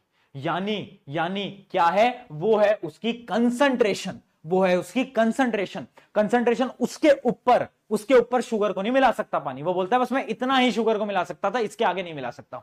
तो कंसंट्रेशन क्या हुआ? concentration of a solution is the amount of solute present in the given amount of solution। ठीक है, कितना सॉल्यूट प्रेजेंट है उस सॉल्यूशन के अंदर, उसको हम बोलते हैं उसकी क्या? कंसंट्रेशन। उसकी कंसंट्रेशन। आ गया समझ में? आई होप ये क्लियर हो गया होगा। चलो अब निकालें कंसंट्रेशन, कि भैया कंसंट्रेशन निकालते हैं अलग अलग सॉल्यूशंस की। चलो, हम तो पढ़ाई में कंसंट्रेट कर नहीं पा रहे, बट सॉल्यूशंस की कंसंट्रेशन निकालेंगे। चलो आओ, देखो कुछ फॉर्मूलेज हैं और बहुत सिंपल न्यूमेरिकल आते हैं, तुम्हें मजा आ जाएगा। तुम कहोगे यार भैया वाह, भैया वाह, वाह प्रशांत भैया वाह, तुम ये बोलोगे, दिल से आ जाएगी। बहुत सिंपल है, कुछ फॉर्मूले हैं। पहला फॉर्मूला है मास बाय मास। देखो, क्वेश्चन पे डिपेंड करता है, अभी क्वेश्चन दिखाऊंगा। अगर क्वेश्चन में तुम्हें मास गिवन है किसका? सॉल्यूट का। मास गिवन है सॉल्यूट का, और मास गिवन है सॉल्यूशन का। किसका? सॉल्यूशन का, है ना। और तुम्हें बोला जाए फाइंड द कंसंट्रेशन, तो तुम क्या फॉर्मूला लगाओगे? Mass of solute by mass of solution into 100, क्योंकि परसेंटेज के लिए तो इनटू 100 करना पड़ता है ना। अगर क्वेश्चन के अंदर तुम्हें मास गिवन है सॉल्यूट का, इमेजिन करो एक दूसरा क्वेश्चन जिसके अंदर तुम्हें मास ऑफ सॉल्यूट तो गिवन है, मास ऑफ सॉल्यूट गिवन है, बट तुम्हें सॉल्यूशन की क्या गिवन है? वॉल्यूम गिवन है। वॉल्यूम समझते हो ना, वॉल्यूम कितना पानी है, वॉल्यूम गिवन है। तो कौन सा फॉर्मूला लगाओगे? तो फॉर्मूला लगाओगे mass of solute by volume of solution into 100। ठीक है। और अगर कोई और न्यूमेरिकल आ जाए जिसके अंदर तुम्हें वॉल्यूम गिवन है किसकी? सॉल्यूट की, और वॉल्यूम गिवन है सॉल्यूशन की, तो कौन सा फॉर्मूला लगाओगे बाबू भैया? सॉल्यूशन, कौन सा फॉर्मूला लगाओगे? Volume of solute divide by volume of solution into 100। तो फॉर्मूला डिपेंड करता है कि हमें किस टाइप का न्यूमेरिकल दिया गया है। जिस टाइप का न्यूमेरिकल होगा, तीनों फॉर्मूले से एक भी चिपका देंगे और आंसर निकाल देंगे। चलो फटाफट से पहले क्वेश्चन को देखते हैं और उसको सॉल्व करते हैं। सॉल्युबिलिटी के बारे में बाद में बात करेंगे, पहले क्वेश्चन लगाया जाए। आ जाओ भाई, देखो क्या क्वेश्चन है। To make a saturated solution 36 gram of sodium chloride is dissolved in 100 gram of water at 293 kelvin. Find the concentration at this temperature. क्या बोल रहा है? कंसंट्रेशन निकालनी है। कंसंट्रेशन का एक फॉर्मूला मुझे पता है। अगर मुझे मास गिवन है तो मास का ही फॉर्मूला लगा देता हूं कि भैया mass of solute divide by mass of solution, mass of solution into 100। इस फॉर्मूले से निकाल देता हूं, है ना। बट इसमें दिक्कत ये है ना कि मुझे ये पता है कि देखो सॉल्यूट क्या है? सोडियम क्लोराइड, क्योंकि ये कम है तो ये तो है सॉल्यूट, ये तो है सॉल्यूट। और देखो क्या गिवन है? It is dissolved in water, तो वाटर क्या है? वाटर है अपना सॉल्वेंट, सॉल्वेंट। और याद रखना फॉर्मूले के अंदर, एक ट्रिक बता रहा हूं, ट्रिक नहीं मतलब एक चीज याद रखना क्योंकि तुम गलती करोगे। फॉर्मूले के अंदर मास ऑफ सॉल्यूशन काउंट होता है। मास ऑफ सॉल्यूशन कैसे निकालोगे?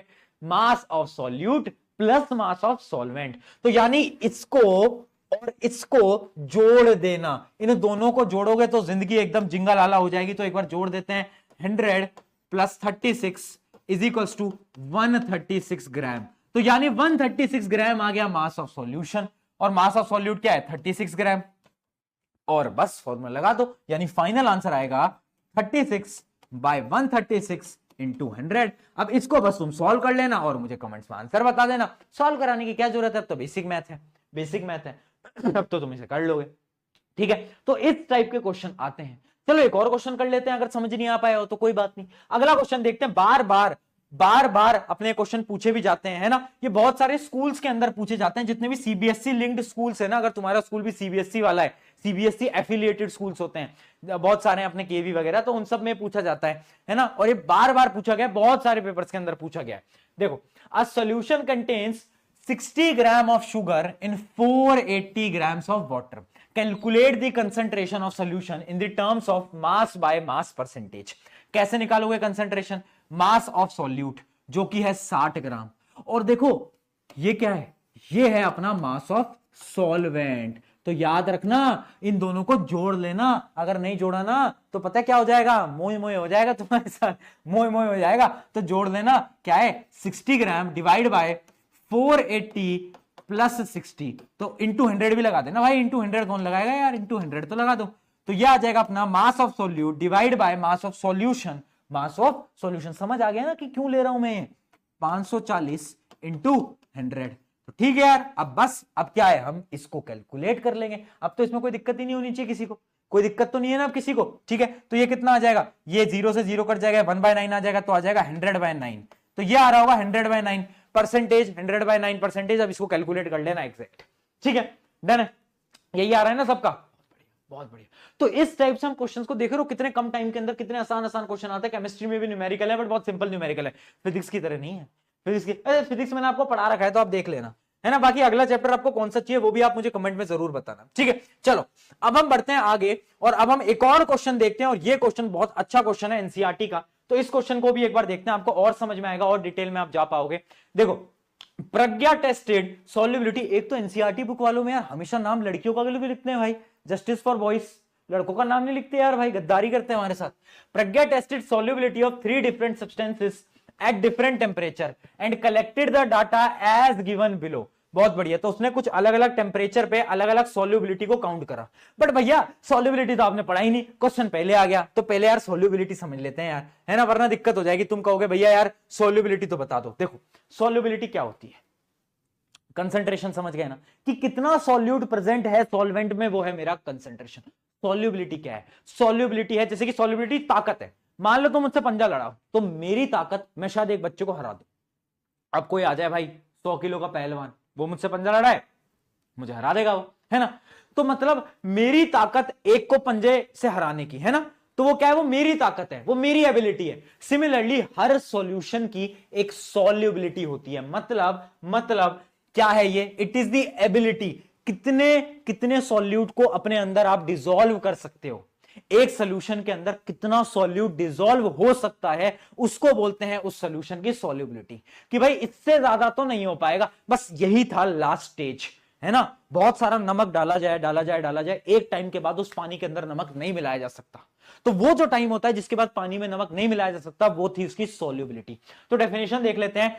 Solubility of a solute in a solvent at specific temperature refers to the, यहां से स्टार्ट करना, maximum amount of solute that can dissolve in 100 gram of the solvent at that temperature. बहुत important है ये last वाली line, at a specific temperature. Imagine करो मैंने पानी के अंदर चीनी मिला ली, अब और चीनी नहीं मिल रही, है ना, और अगर मैं टेम्परेचर बदल दूं, अगर मैं टेम्परेचर बढ़ा दूं, तब क्या होगा, सोचो, पिछले चैप्टर से लिंक्ड है, मैं बताता हूं। इमेजिन करो तुम दो लोग खड़े हो, है ना, एक ऐसे दोनों पास खड़े, एकदम पास खड़े, ठीक है, ऐसे। अब एक इंसान आ रहा है और वो तुम्हारे बीच में घुसने की कोशिश कर रहा है, वो आ रहा है, अरे यार थोड़ा भाई जगह है, थोड़ा साइड हो जा यार, थोड़ा इधर हो जा, थोड़ा, वो बहुत कोशिश कर रहा है, जगह नहीं है भाई, ओए हट जा यार, जगह वगह नहीं है, बिल्कुल भी जगह नहीं है ना, पार्टिकल्स के पास जगह नहीं है। वो कह रहे हैं वो चीनी के पार्टिकल चला जाए, ऐसे जगह नहीं है, दोनों खड़े हैं, जगह नहीं है। अब इमेजिन करो टेम्परेचर बढ़ा दूं, टेम्परेचर बढ़ा दूं तो क्या होता है, जैसे ही टेम्परेचर बढ़ता है काइनेटिक एनर्जी, याद आया पिछले चैप्टर, काइनेटिक एनर्जी बढ़ती है। तो अब क्या हुआ, पहले तुम खड़े थे, काइनेटिक एनर्जी बढ़ गई, अब तुम मूव करने लग गए, अब तुम मूव करने लग गए, अब बगल वाला भी मूव करने लग गया, बगल वाला भी मूव करने लग गया। तो जैसे पार्टिकल्स मूव करते हैं, जब चीजें मूव होती हैं तो बीच में स्पेस बन जाती है, स्पेस बन जाती है तो ले भाई आ गया बीच में, है ना। इसका एक और एग्जांपल है, अगर तुम मिडिल क्लास फैमिली से हो मेरी तरह, तो तुमने बचपन में तो देखा होगा कि अगर तुम कहीं गाड़ी वाड़ी में ट्रैवल कर रहे हो तो एक छोटी सी गाड़ी में 5-6 लोग भर के जाते थे, है ना। तो अब मान लो 3-4 लोग बैठे हुए हैं, अब एक लोग को और गुस्सा है, तो कैसे बैठाते थे, वो बैठाते थे कि वो थोड़ा आगे पीछे हो जाओ यार, थोड़ा आगे पीछे होके एडजस्ट कर लो, ऐसे ही बैठाते थे ना। तो यानी जब मूवमेंट होती है, जब काइनेटिक एनर्जी बढ़ती है तो और चीजें अंदर आ जाती हैं। तो क्या मैं बोल सकता हूं, अगर मैं टेम्परेचर को बढ़ाऊंगा तो मेरी सॉल्युबिलिटी भी इंक्रीज हो जाएगी, हाँ या ना, आ गया समझ में। क्यों, क्योंकि काइनेटिक एनर्जी बढ़ी तो सॉल्युबिलिटी भी हुई, है ना। तो अगर मैं चीनी मेरी नहीं मिल पा रही, तो अगर मैं पानी को गर्म करूं और उसके बाद चीनी मिलाऊं, चीनी आराम से मिल जाएगी, ट्राई करके देख लेना। तो यानी टेम्परेचर बढ़ाने से सॉल्युबिलिटी बढ़ाई जा सकती है। बहुत बढ़िया, आई होप यह कॉन्सेप्ट आपको एकदम क्लियर हो गया होगा, सॉल्युबिलिटी वाला, कि टेम्परेचर पे सॉल्युबिलिटी का क्या इफेक्ट पड़ता है। चलो अब एक टेबल देखते हैं, उससे भी आपको समझ आएगा। मान लो कुछ कंपाउंड्स हैं, ये कुछ कंपाउंड्स हैं और इनकी सॉल्युबिलिटी के बारे में लिखा है। तो इनकी सॉल्युबिलिटी आप देखो, जैसे जैसे टेम्परेचर बढ़ रहा है ना, आप देखो टेम्परेचर, तो इनकी सॉल्युबिलिटी भी बढ़ती जा रही है। पहले 21, फिर टेम्परेचर बढ़ा तो 32 हो गई, फिर 62 हो गई, फिर 106 हो गई, 167 हो गई। मतलब जैसे जैसे अपना टेम्परेचर बढ़ रहा है सॉल्युबिलिटी भी बढ़ती जा रही है। आई होप ये क्लियर। अब सवाल ये उठता है, भैया अगर टेम्परेचर कम हुआ तो, अगर टेम्परेचर कम हुआ तो सॉल्युबिलिटी डिक्रीज होगी। हाँ, अगर टेम्परेचर, अब मान लो अब पार्टिकल थोड़ा थोड़ा थोड़ा मूव कर रहे थे, थोड़ा थोड़ा थोड़ा मूव कर रहे थे, ठीक है। अब जैसे ही टेम्परेचर कम होगा तो काइनेटिक एनर्जी बिल्कुल कम हो जाएगी, तो पार्टिकल रुक जाएंगे, और जैसे पार्टिकल रुके तो क्या होगा, वो किसी को भी अंदर आने में अलाउ नहीं करेंगे, कोई भी पार्टिकल उनके अंदर मिल नहीं सकता। तो सॉल्युबिलिटी एकदम खत्म हो जाती है अगर हम पानी को एकदम ठंडा कर देते हैं। ठंडे पानी के अंदर कोई चीज नहीं मिलाई जा सकती, चाहे आप ट्राई करके देख लेना, ठीक है। तो ये एक टेबल है जो कि आपको बता भी रही है कि कैसे कैसे कैसे आपकी सॉल्युबिलिटी बढ़ती है। इसके कुछ क्वेश्चंस थे, एक बार वो क्वेश्चंस देख लो, बहुत सिंपल क्वेश्चन है, उसमें कुछ दिमाग नहीं लगाना। What mass of potassium nitrate would be needed to produce saturated solution of potassium nitrate in 50 gram of water at 313 Kelvin? देखो सवाल ये बोल रहा है कि अगर तुम देखो कितना हमें पोटेशियम नाइट्रेट चाहिए, हमें कितना पोटेशियम नाइट्रेट चाहिए, क्या लिखा है, produce a saturated solution, saturated solution बनाने के लिए हमें कितना नाइट्रेट चाहिए। अब ये सैचुरेटेड सोल्यूशन क्या होता है, तो आपने अभी ये बताया हमें कि सॉल्युबिलिटी क्या होती है, पर भैया अब आपने सैचुरेटेड सोल्यूशन नहीं बताया, बता दो। देख, जब मैंने चीनी को पानी में मिलाया तो एक टाइम बाद अब पानी में और चीनी नहीं मिला सकते, तो यानी वो टाइम जिसके बाद और चीनी नहीं मिलाई जा सकती और सॉल्यूट्स ऐड नहीं किए जा सकते, उस टाइम पे हम बोलते हैं उस सॉल्यूशन को सैचुरेटेड। मतलब है भर चुका है ये भर चुका है ना। जैसे कि मैं कभी कभार बोलता हूं कि बच्चों का दिमाग सैचुरेटेड हो गया, यानी पूरे दिन तुम इंस्टा रील यूट्यूब शॉर्ट चला रहे, दिमाग में इंफॉर्मेशन बढ़ती जाती है, अब तुम पढ़ाई नहीं कर पाते। क्यों नहीं कर पाते, क्योंकि तुम्हारा दिमाग सैचुरेटेड हो चुका है, भर चुका है। अनसैचुरेटेड सोल्यूशन क्या होता है, वो सोल्यूशन जिसमें और सॉल्यूट को मिलाया जा सकता है, मिक्स कर सकते हैं, अभी टाइम है, मिक्स करो आराम से, है ना। तो उसको हम बोलते हैं अनसैचुरेटेड। सैचुरेटेड, अनसैचुरेटेड, इनकी डेफिनेशन भी वो मैं आपको आगे दिखा दूंगा, ठीक है। अब क्या बोल रहा है, what mass of potassium nitrate would be needed to produce a saturated solution of potassium nitrate in 50 gram of water at 313 kelvin. Table को देखते हैं, उस टेबल का ही सवाल है। पोटेशियम नाइट्रेट को देखो, पोटेशियम नाइट्रेट को देखो और देखो 313 केल्विन जो कि यहां पर है, ये है 313 केल्विन। इस पे पोटेशियम नाइट्रेट की सॉल्युबिलिटी कितनी है, 62 ग्राम्स, 62 ग्राम्स। यानी सॉल्युबिलिटी क्या होती है, सॉल्युबिलिटी की डेफिनेशन याद कर, एक बार सॉल्युबिलिटी की डेफिनेशन याद कर। अभी समझाता हूं मैं क्या बता रहा हूं, सॉल्युबिलिटी की डेफिनेशन याद कर फटाफट से। कहां गई, एक बहुत इंपॉर्टेंट कॉन्सेप्ट बता रहा हूं। सॉल्युबिलिटी की डेफिनेशन थी maximum amount of solute that can dissolve in 100 gram of water. यानी उस टेम्परेचर पे 62 gram of solute can be dissolved in 100 gram of water. 100 ग्राम में 62 ग्राम पोटेशियम नाइट्रेट डिसॉल्व हो सकते हैं। वो टेबल हमें ये बता रही है, ठीक है, कि 100 ग्राम पानी में 62 ग्राम्स अपने ये डिसॉल्व हो सकते हैं, ठीक है। हमें ये टेबल क्या बता रही है, हमें ये टेबल ये बता रही है। आगे समझ में 62। अब सवाल ये पूछ रहा है कि अगर पानी सिर्फ 50 ग्राम है, तो कितना पोटेशियम नाइट्रेट मिलाएं। पानी अगर 50 ग्राम है तो भैया, अरे मैं बता देता हूं, अगर पानी सिर्फ 50 ग्राम है तो ऑब्वियस सी बात है, कुछ मत करो, अगर ये 100 ग्राम में 62 है तो 50 ग्राम में कितना होगा? खुद बताओ। अगर अगर 100 ग्राम में 62 ग्राम्स मिल रहा है तो 50 ग्राम में इसका आधा मिलेगा ना, 50 ग्राम में 31 ग्राम्स मिलेगा। हाँ या ना? हाँ या ना? बोलो हाँ या ना? आ गया समझ में? आ गया समझ में? तो यही था क्वेश्चन, यही था क्वेश्चन कि 50 ग्राम पानी में कितना हम पोटेशियम नाइट्रेट को मिला पाएंगे इस टेम्परेचर के ऊपर। तो बस इसका आधा करना था, जो कि था 31। तो सॉल्युबिलिटी का मतलब समझाने के लिए क्वेश्चन में आपके लिए लेकर आया था, सॉल्युबिलिटी की डेफिनेशन समझाने के लिए मतलब लेकर आया था, और सैचुरेटेड और अनसैचुरेटेड की डेफिनेशन समझाने के लिए मैं लेकर आया था। चलो अब एक बार सैचुरेटेड अनसैचुरेटेड की डेफिनेशन पढ़ लो। मैं 1 मिनट पानी पी लूं बस। देखो सैचुरेटेड सोल्यूशन क्या है? सैचुरेटेड सोल्यूशन वो है जिसके अंदर कोई भी एडिशनल सॉल्यूट नहीं मिला सकते ना भैया ना, और सॉल्यूट नहीं मिलाएंगे अपन, वो वाला अब नहीं हो सकता। अनसैचुरेटेड जिसके अंदर हम और सॉल्यूट मिला सकते हैं। चलिए बेटा और आगे बढ़ते हैं, और अब आता है एक बहुत इंपॉर्टेंट टॉपिक जो कि है कोलाइडल सॉल्यूशन। सॉल्यूशन हमारा डन हो गया।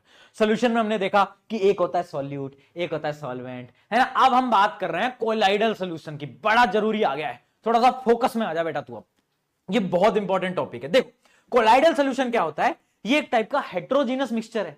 क्या होता है, जैसे कि मैं अगर दूध को मिलाऊंगा पानी में तो ना उसके छोटे छोटे पार्टिकल्स आ जाते हैं, तो वो जो सोल्यूशन मिलता है ना उसको हम बोलते हैं क्या? उसको हम बोलते हैं क्या? Colloidal solution. मतलब इसके पार्टिकल थोड़े बड़े होते हैं, थोड़े बड़े होते हैं और इवनली डिस्ट्रीब्यूटेड नहीं होते। अच्छा याद करो, सॉल्यूशन में हमारे 2 पार्ट्स थे, एक थे सॉल्यूट भैया, एक थे सॉल्वेंट भैया।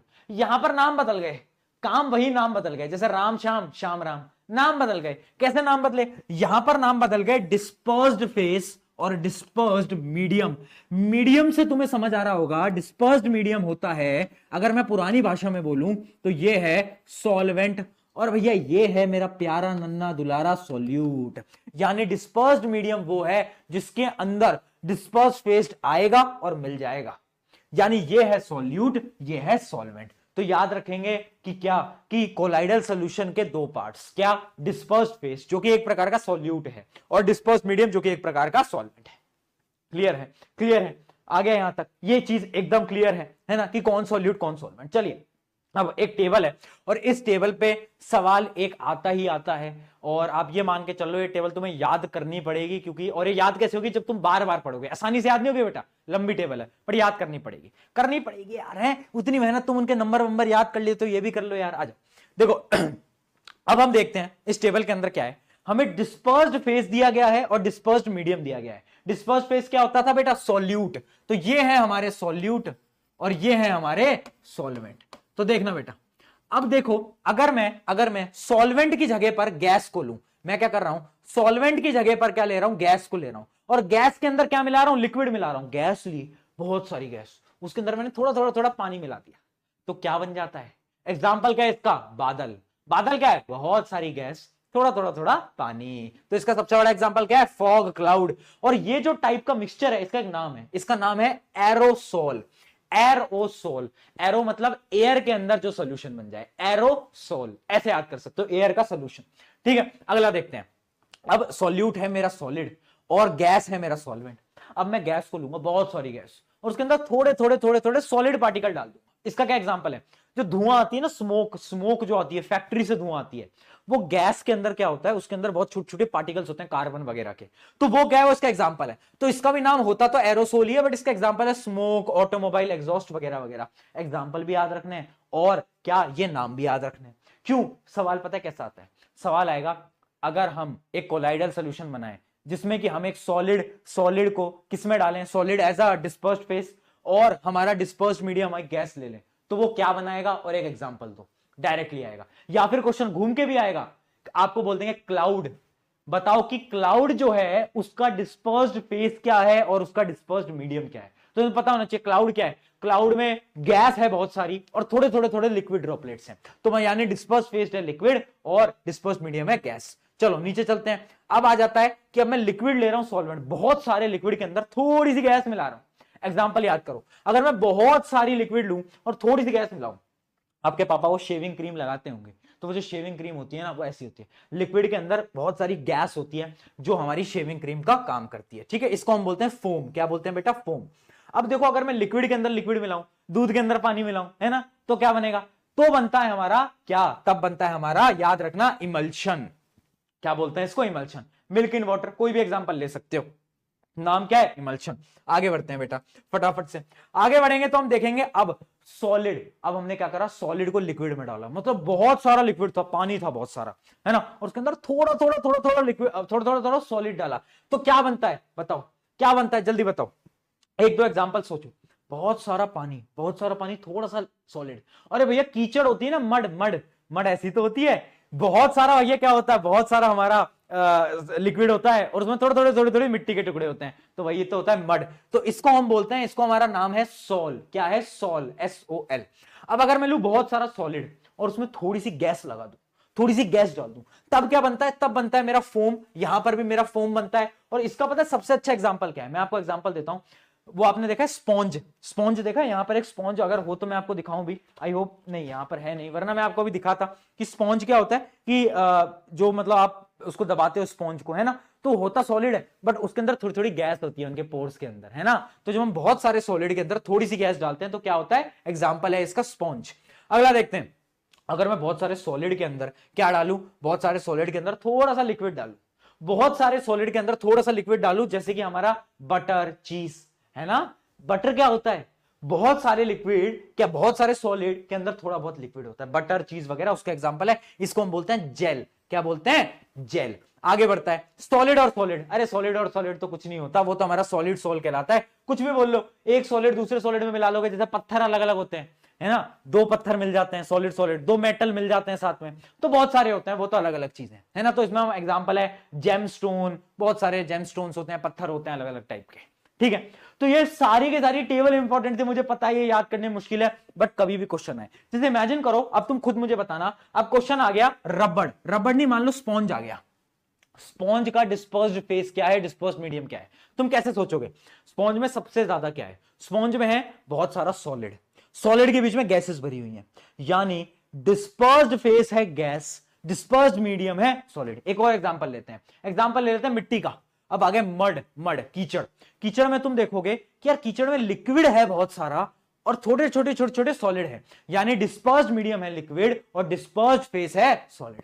ऐसे ऐसे क्वेश्चन आएंगे और तुम करके आओगे, क्योंकि तुमने हमसे पढ़ रखा है। चलो बहुत बढ़िया, इस टाइप के क्वेश्चन आएंगे बेटा पेपर के अंदर, तो थोड़ा सा प्रिपेयर होके जाना है अपन को। आगे बढ़ते हैं, अब हम पढ़ते हैं क्या, अब हम पढ़ते हैं सस्पेंशन। देखना बेटा सस्पेंशन क्या चीज है, बहुत इंपॉर्टेंट है और इसका सवाल भी आ जाता है, ध्यान से समझना। पता है चैप्टर पहले बहुत बड़ा था, बट उसके बाद क्या हुआ, इस चैप्टर को बहुत शॉर्ट कर दिया, जो सेपरेशन वाले प्रोसेसेस थे वो तुम्हारे सिलेबस से हटा दिए गए हैं आज के समय पर। सस्पेंशन क्या होता है, मैंने आपको बताया था हेट्रोजीनस के 3 टाइप, याद कर याद कर, 3 टाइप कौन कौन से थे भैया, कौन कौन से थे भैया। एक टाइप था उसके अंदर हमारा, जिसके अंदर हम क्या करते थे, सॉल्यूशन, होमोजीनस का सॉल्यूशन। हेट्रोजीनस के 2 टाइप, जिसमें भैया हमने क्या पढ़ा था, हमने पढ़ा सबसे पहले कोलाइडल, और भैया एक बचा था सस्पेंशन, जो कि बड़े बड़े पार्टिकल्स होते थे। आपने एग्जांपल दिया था मिट्टी को मिला दिया पानी में, हाँ पकड़ गया यार तू तो यार स्मार्ट हो गया, मेरे साथ रह रहे के स्मार्ट हो रहा है तू, हाँ बहुत बढ़िया। सस्पेंशन देख, suspension is heterogeneous mixture in which solute particles do not dissolve but remain suspended throughout the bulk of the medium। यानी ये वो सॉल्यूशन है जिसके अंदर पार्टिकल मिलते ही नहीं है। अभी मैं आपको वापस से दिखाता हूं, ये देखो, ये मिट्टी तब से मैंने रखी हुई थी, और ये मिट्टी अगर मैं आपको पास आकर दिखाऊं तो अब अगर आप देखोगे तो ये देखो मिट्टी जो है ये नीचे ऐसे जम चुकी है, देखो ये दिख रहा है, अब दिख पाया, ये देख पाओ, अब देखो मिट्टी कैसे, मिट्टी पूरी जम चुकी है। तो यानी जो मिट्टी होती है वो क्या है, एक प्रकार का सस्पेंशन है, देख पा रहे हो, ये क्या है, एक प्रकार का सस्पेंशन है। क्यों है, क्योंकि इसके पार्टिकल्स मिले ही नहीं, इसके पार्टिकल्स पूरी तरीके से मिले ही नहीं, तो वो मेरा कहलाता है सस्पेंशन। ठीक है, डेफिनेशन वापस से पढ़ लो, जिसके अंदर solute particle do not dissolve but remain suspended, suspended यानी नीचे बैठ जाते हैं, वहीं रहते हैं, जैसे मिट्टी नीचे बैठ जाती है पानी के, समझ गए, बहुत बढ़िया बेटा बहुत बढ़िया। अब प्रॉपर्टीज देख लेते हैं, एनसीईआरटी की प्रॉपर्टीज है, क्वेश्चन आ जाता है 3 नंबर के अंदर, प्रॉपर्टीज ऑफ सस्पेंशन बता दो, कम चांस आने की बट आ जाता है। पहली चीज, ये एक हेट्रोजीनस मिक्सचर है, ये बात हम सबको पता है। अगली चीज, particle are visible by naked eyes, यानी एक तो नेक्ड आइज क्या होता है, आंखें तो नेक्ड ही है, आंखों पे कौन सा हम कुछ पहना के रखते हैं। नेक्ड आइज का मतलब क्या होता है बेटा, बिना माइक्रोस्कोप के, अगर हम नॉर्मल आंखों से देखें, बिना माइक्रोस्कोप के भी देखें तो भी हमें पार्टिकल दिख जाएंगे। अगला देखते हैं, स्केटर्स लाइट बहुत इंपॉर्टेंट, अभी इसके बारे में डिटेल में बात करेंगे, अभी आगे बढ़ते हैं, इसके बारे में डिटेल में बात करेंगे बेटा। Particle settle over time making it unstable, particle नीचे बैठ जाता है, बहुत सही। Can be separated by filtration, अगर मैं पानी को फिल्टर कर लूं सेपरेट हो जाएगा। लास्ट पॉइंट है डज नॉट स्कैटर लाइट, अब वापस से स्कैटर का आ गया, does not scatter light once particle settles, अब आ गया ये एक और पॉइंट। अब सवाल आ रहा है भैया स्कैटर क्या है ये तो बता दो यार, आप आधी अधूरी चीज, आधी अधूरी नहीं सब बताऊंगा, धैर्य रखेगा सब बताऊंगा, और ऐसा पढ़ाऊंगा ना डंके की चोट पे बोल सकता हूं, जो पढ़ाता हूं ना वो पेपर में आता है। क्यों आता है? क्योंकि रिसर्च लगती है, इतने साल से पढ़ा रहे हैं, हमें पता है क्या आता है। अब सुन ले मेरी बात, स्कैटरिंग क्या होती है वो आपको समझनी पड़ेगी। स्कैटरिंग होती है लाइट का फैल जाना। इमेजिन करो, इमेजिन करो, देखो मैं भी आपको प्रैक्टिकली भी ट्राई करूंगा करने का, ट्राई करता हूं आपको समझाने का। ये देखो मान लो पानी का ग्लास है, कांच का ग्लास है, ठीक है, इसके अंदर अब मैंने पार्टिकल्स डाले, किसके पार्टिकल्स डाले? कोलाइडल सॉल्यूशन या फिर सस्पेंशन। क्यों? क्योंकि इनके जो पार्टिकल्स होते हैं ना बेटा वो बहुत बड़े बड़े होते हैं, है ना। जो ट्रू सोल्यूशन है, नॉर्मल सोल्यूशन है, वो तो मिल जाते हैं उसके पार्टिकल्स तो, बट इन दोनों के नहीं मिलते, तो इनके पार्टिकल्स जो होते हैं वो ऐसे होते हैं, है ना, ऐसे। अब मान लो एक लाइट आई, यहां से एक लाइट आई, अब लाइट आई, लाइट सीधी सीधी आ रही थी, अब उसको रास्ते में गुंडे मिल गए पार्टिकल, तो जब गुंडे मिलते हैं तो क्या होता है? मैं इधर चली, मैं उधर चली, है ना, लाइट इधर उधर भागती है, तो यानी लाइट क्या होगी? लाइट थोड़ी फैल जाएगी, लाइट ऐसे फैल जाती है, लाइट ऐसे फैल जाती है, लाइट ऐसे फैल जाती है, और लाइट फिर उसके बाद बाहर आ जाती है। तो यानी ये जो लाइट फैल रही है ना, इसको हम बोलते हैं स्कैटरिंग ऑफ लाइट। स्कैटरिंग क्या है? स्कैटरिंग ऑफ लाइट है बेसिकली लाइट का फैल जाना ड्यू टू पार्टिकल्स, क्योंकि लाइट आ रही थी, अब उसको पार्टिकल मिल गए यार, है ना। जब वो नॉर्मल सोल्यूशन से आ रही थी, मान लो चीनी वाला पानी है, तब कुछ नहीं हुआ लाइट को, तब लाइट हंसी खुशी आई, लाइट ने बोला अरे यार मजा आ गया जीवन में, कोई दिक्कत ही नहीं हुई, मैं तो आराम से आ गई। बट जैसे ही मिट्टी वाला पानी आया, लाइट को दिक्कत आ गई, लाइट को भैया दिक्कत आ गई, है ना, लाइट स्कैटर हो गई। लाइट क्या हो गई? स्कैटर हो गई। तो आई होप आपको स्कैटरिंग वाला प्रोसेस समझ में आ गया होगा कि स्कैटरिंग ऑफ लाइट होती क्या है। अब ये स्कैटरिंग का मैंने इसलिए बताया क्योंकि एक इफेक्ट होता है जो कि होता है टिंडल इफेक्ट, और बार बार पेपर के अंदर पूछा जाता है व्हाट इज टिंडल इफेक्ट। भैया टिंडल इफेक्ट क्या होता है? टिंडल इफेक्ट की डेफिनेशन पढ़ते हैं फिर आपको समझाऊंगा। The phenomena of scattering of beam of light by colloidal particles when passed, और पता है कोलाइडल के पास ऐड कर लो सस्पेंशन से भी होते हैं, है ना, जो सस्पेंशन पार्टिकल्स होते हैं ना आपके, जो सस्पेंशन वाला जो सॉल्यूशन है उससे भी होता है Tyndall effect. Phenomena of scattering of beam of light by colloidal particles और suspension when passed through colloidal solution is called Tyndall effect. यानी क्या है टिंडल इफेक्ट? भैया कुछ समझ नहीं आया भैया, ऐसे क्या है सिर के ऊपर से, थोड़ा आसान, अरे अपन है टेंशन नॉट। सुन देख, जब मान लो एक ग्लास है, उसमें से मैंने लाइट को पास करा, जब मैंने उस ग्लास में से लाइट को पास करा तो लाइट यार उसमें पानी है, उसमें सोल्यूशन है, ट्रू सोल्यूशन है, चीनी का सोल्यूशन है, तो लाइट सीधी पास हो गई। बट जब उसमें कोलाइडल सोल्यूशन है या फिर उसमें सस्पेंशन है, ठीक है, इन दोनों में से कोई सोल्यूशन है जिनके पार्टिकल बड़े हैं, तो जब मैं उसको पास करूंगा ना पानी में से, तो पता है क्या होगा? जो लाइट है ना उसका पाथ दिखेगा, लाइट का पाथ दिखेगा। जैसे कि अगर आप इसको देख पा रहे होगे तो इसको देखना, ये है ट्रू सोल्यूशन, इसमें से आप देखो तो पाथ नहीं दिख रहा, लाइट बस बाहर निकल गई।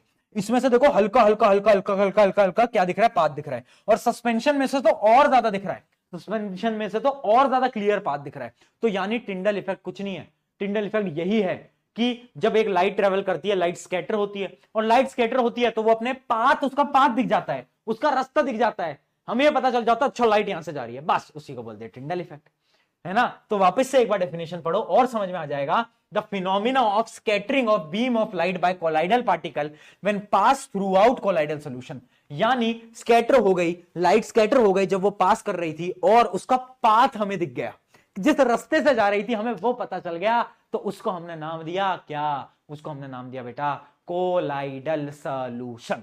आया समझ? चमका क्या? बताओ यार। अब एक बार ट्राई करते हैं, एक बार ट्राई करते हैं और देखते हैं क्या हम इस एक्सपेरिमेंट को क्या हम आज यहां पर करवा सकते हैं। बट उसके लिए मुझे बत्तियां बुझानी पड़ेंगी, और बत्तियां बुझाने से बस मुझे ये डर है, ये देखो, ये अब इसमें मिट्टी नीचे सेटल हो रखी है, ठीक है। अब बत्तियां तो मैं बुझा दूं, बट मुझे डर इस बात का है, 1 मिनट देना, 1 मिनट दो बस। देखो दिख रहा है, देखो। अब देखो इसके अंदर क्या है? पार्टिकल्स हैं। अच्छा 1 मिनट में ट्राई करता हूं, लाइट बुझाने का ट्राई करता हूं, उससे आपको और क्लियरली समझ आएगा। 1 मिनट देना, 1 मिनट देना, बहुत बढ़िया बेटा। अब आओ, ओहो क्या बात है भाई, पूरा फील आ रहा है बेटा, क्या बात है। अब देखो अगर पार्टिकल की अगर आप देखोगे तो देखो छोटे छोटे पार्टिकल्स दिख रहे हैं, छोटे छोटे पार्टिकल्स दिख रहे हैं, दिख रहे हैं क्या बेटा, जल्दी बताओ, है ना, दिख रहे हैं छोटे छोटे। अब देखो अगर मैं इसको मिलाऊं, अगर मैं इसको मिलाऊं तो और पार्टिकल्स आपको दिखेंगे। अगर मैं इसको मिलाऊं, ओ भाई अंधेरे में क्या हो रहा है, अभी अगर मैं इसको मिलाऊं तो और छोटे पार्टिकल दिखेंगे। आओ और फील लेते हैं बेटा, ये देखो, अब ये देखो, अब ये देखो, दिख रहा है, दिख रहा है। तो ये क्या है, ये एक प्रकार का सस्पेंशन है। अब हम इस पार्टिकल्स को देख पा रहे हैं, अब हम इन पार्टिकल्स को क्या कर पा रहे हैं, देख पा रहे हैं। तो यानी देख पा रहे हो लाइट कैसे पास हो रही है, लाइट इसके अंदर से बेटा पास हो रही है ना। और अगर ये सोल्यूशन, अब मैं लाइट जला लूं, एक मिनट लाइट जला लूं, बहुत बढ़िया। तो अगर ये सोल्यूशन ऐसा नहीं होता, ठीक है, ऐसा नहीं होता तो लाइट हमें इसमें से पास होती हुई दिखती नहीं, इसमें से लाइट हमें पास होती हुई दिखती नहीं। ठीक है, समझ पाए कि हमने क्या ट्राई करने की कोशिश करी है लाइट बंद करके, कि जो आपके कोलाइडल सोल्यूशन है, सस्पेंशन है, उसमें से पाथ दिखता है ना। अभी तो एक्सपेरिमेंट का हमारे पास सेटअप नहीं है तो आपको और क्लियरली दिख जाता, बट ठीक है ना, सस्ते सेटअप में काम चला लेंगे हम। ठीक है, तो विजिबल होता है, बाकी में नहीं होता, इसको हम बोलते हैं टिंडल इफेक्ट। ये आप भी ट्राई करना अपने घर में, अपने दोस्तों को भी बताना ताकि वो भी ट्राई करें। चलो अब लास्ट में एक बार चेंजेस देख लेते हैं, एक डिफरेंस देख लेते हैं। डिफरेंस बार बार पूछा जाता है, डिफरेंसेस क्या है कि प्रॉपर्टीज क्या क्या अलग अलग हैं। तो देखो फटाफट से, सबसे पहले आता है आपका सोल्यूशन के अंदर जो पार्टिकल हैं वो बहुत छोटे हैं, निन्ने मुन्ने पार्टिकल हैं, यहां पर बड़े हैं और यहां पर और बड़े हैं, सस्पेंशन में बहुत बड़े हैं बेटा। ठीक है, उसके अलावा यहां पर सॉल्यूशंस में कोई स्कैटरिंग नहीं होती, कोई टिंडल इफेक्ट नहीं होता।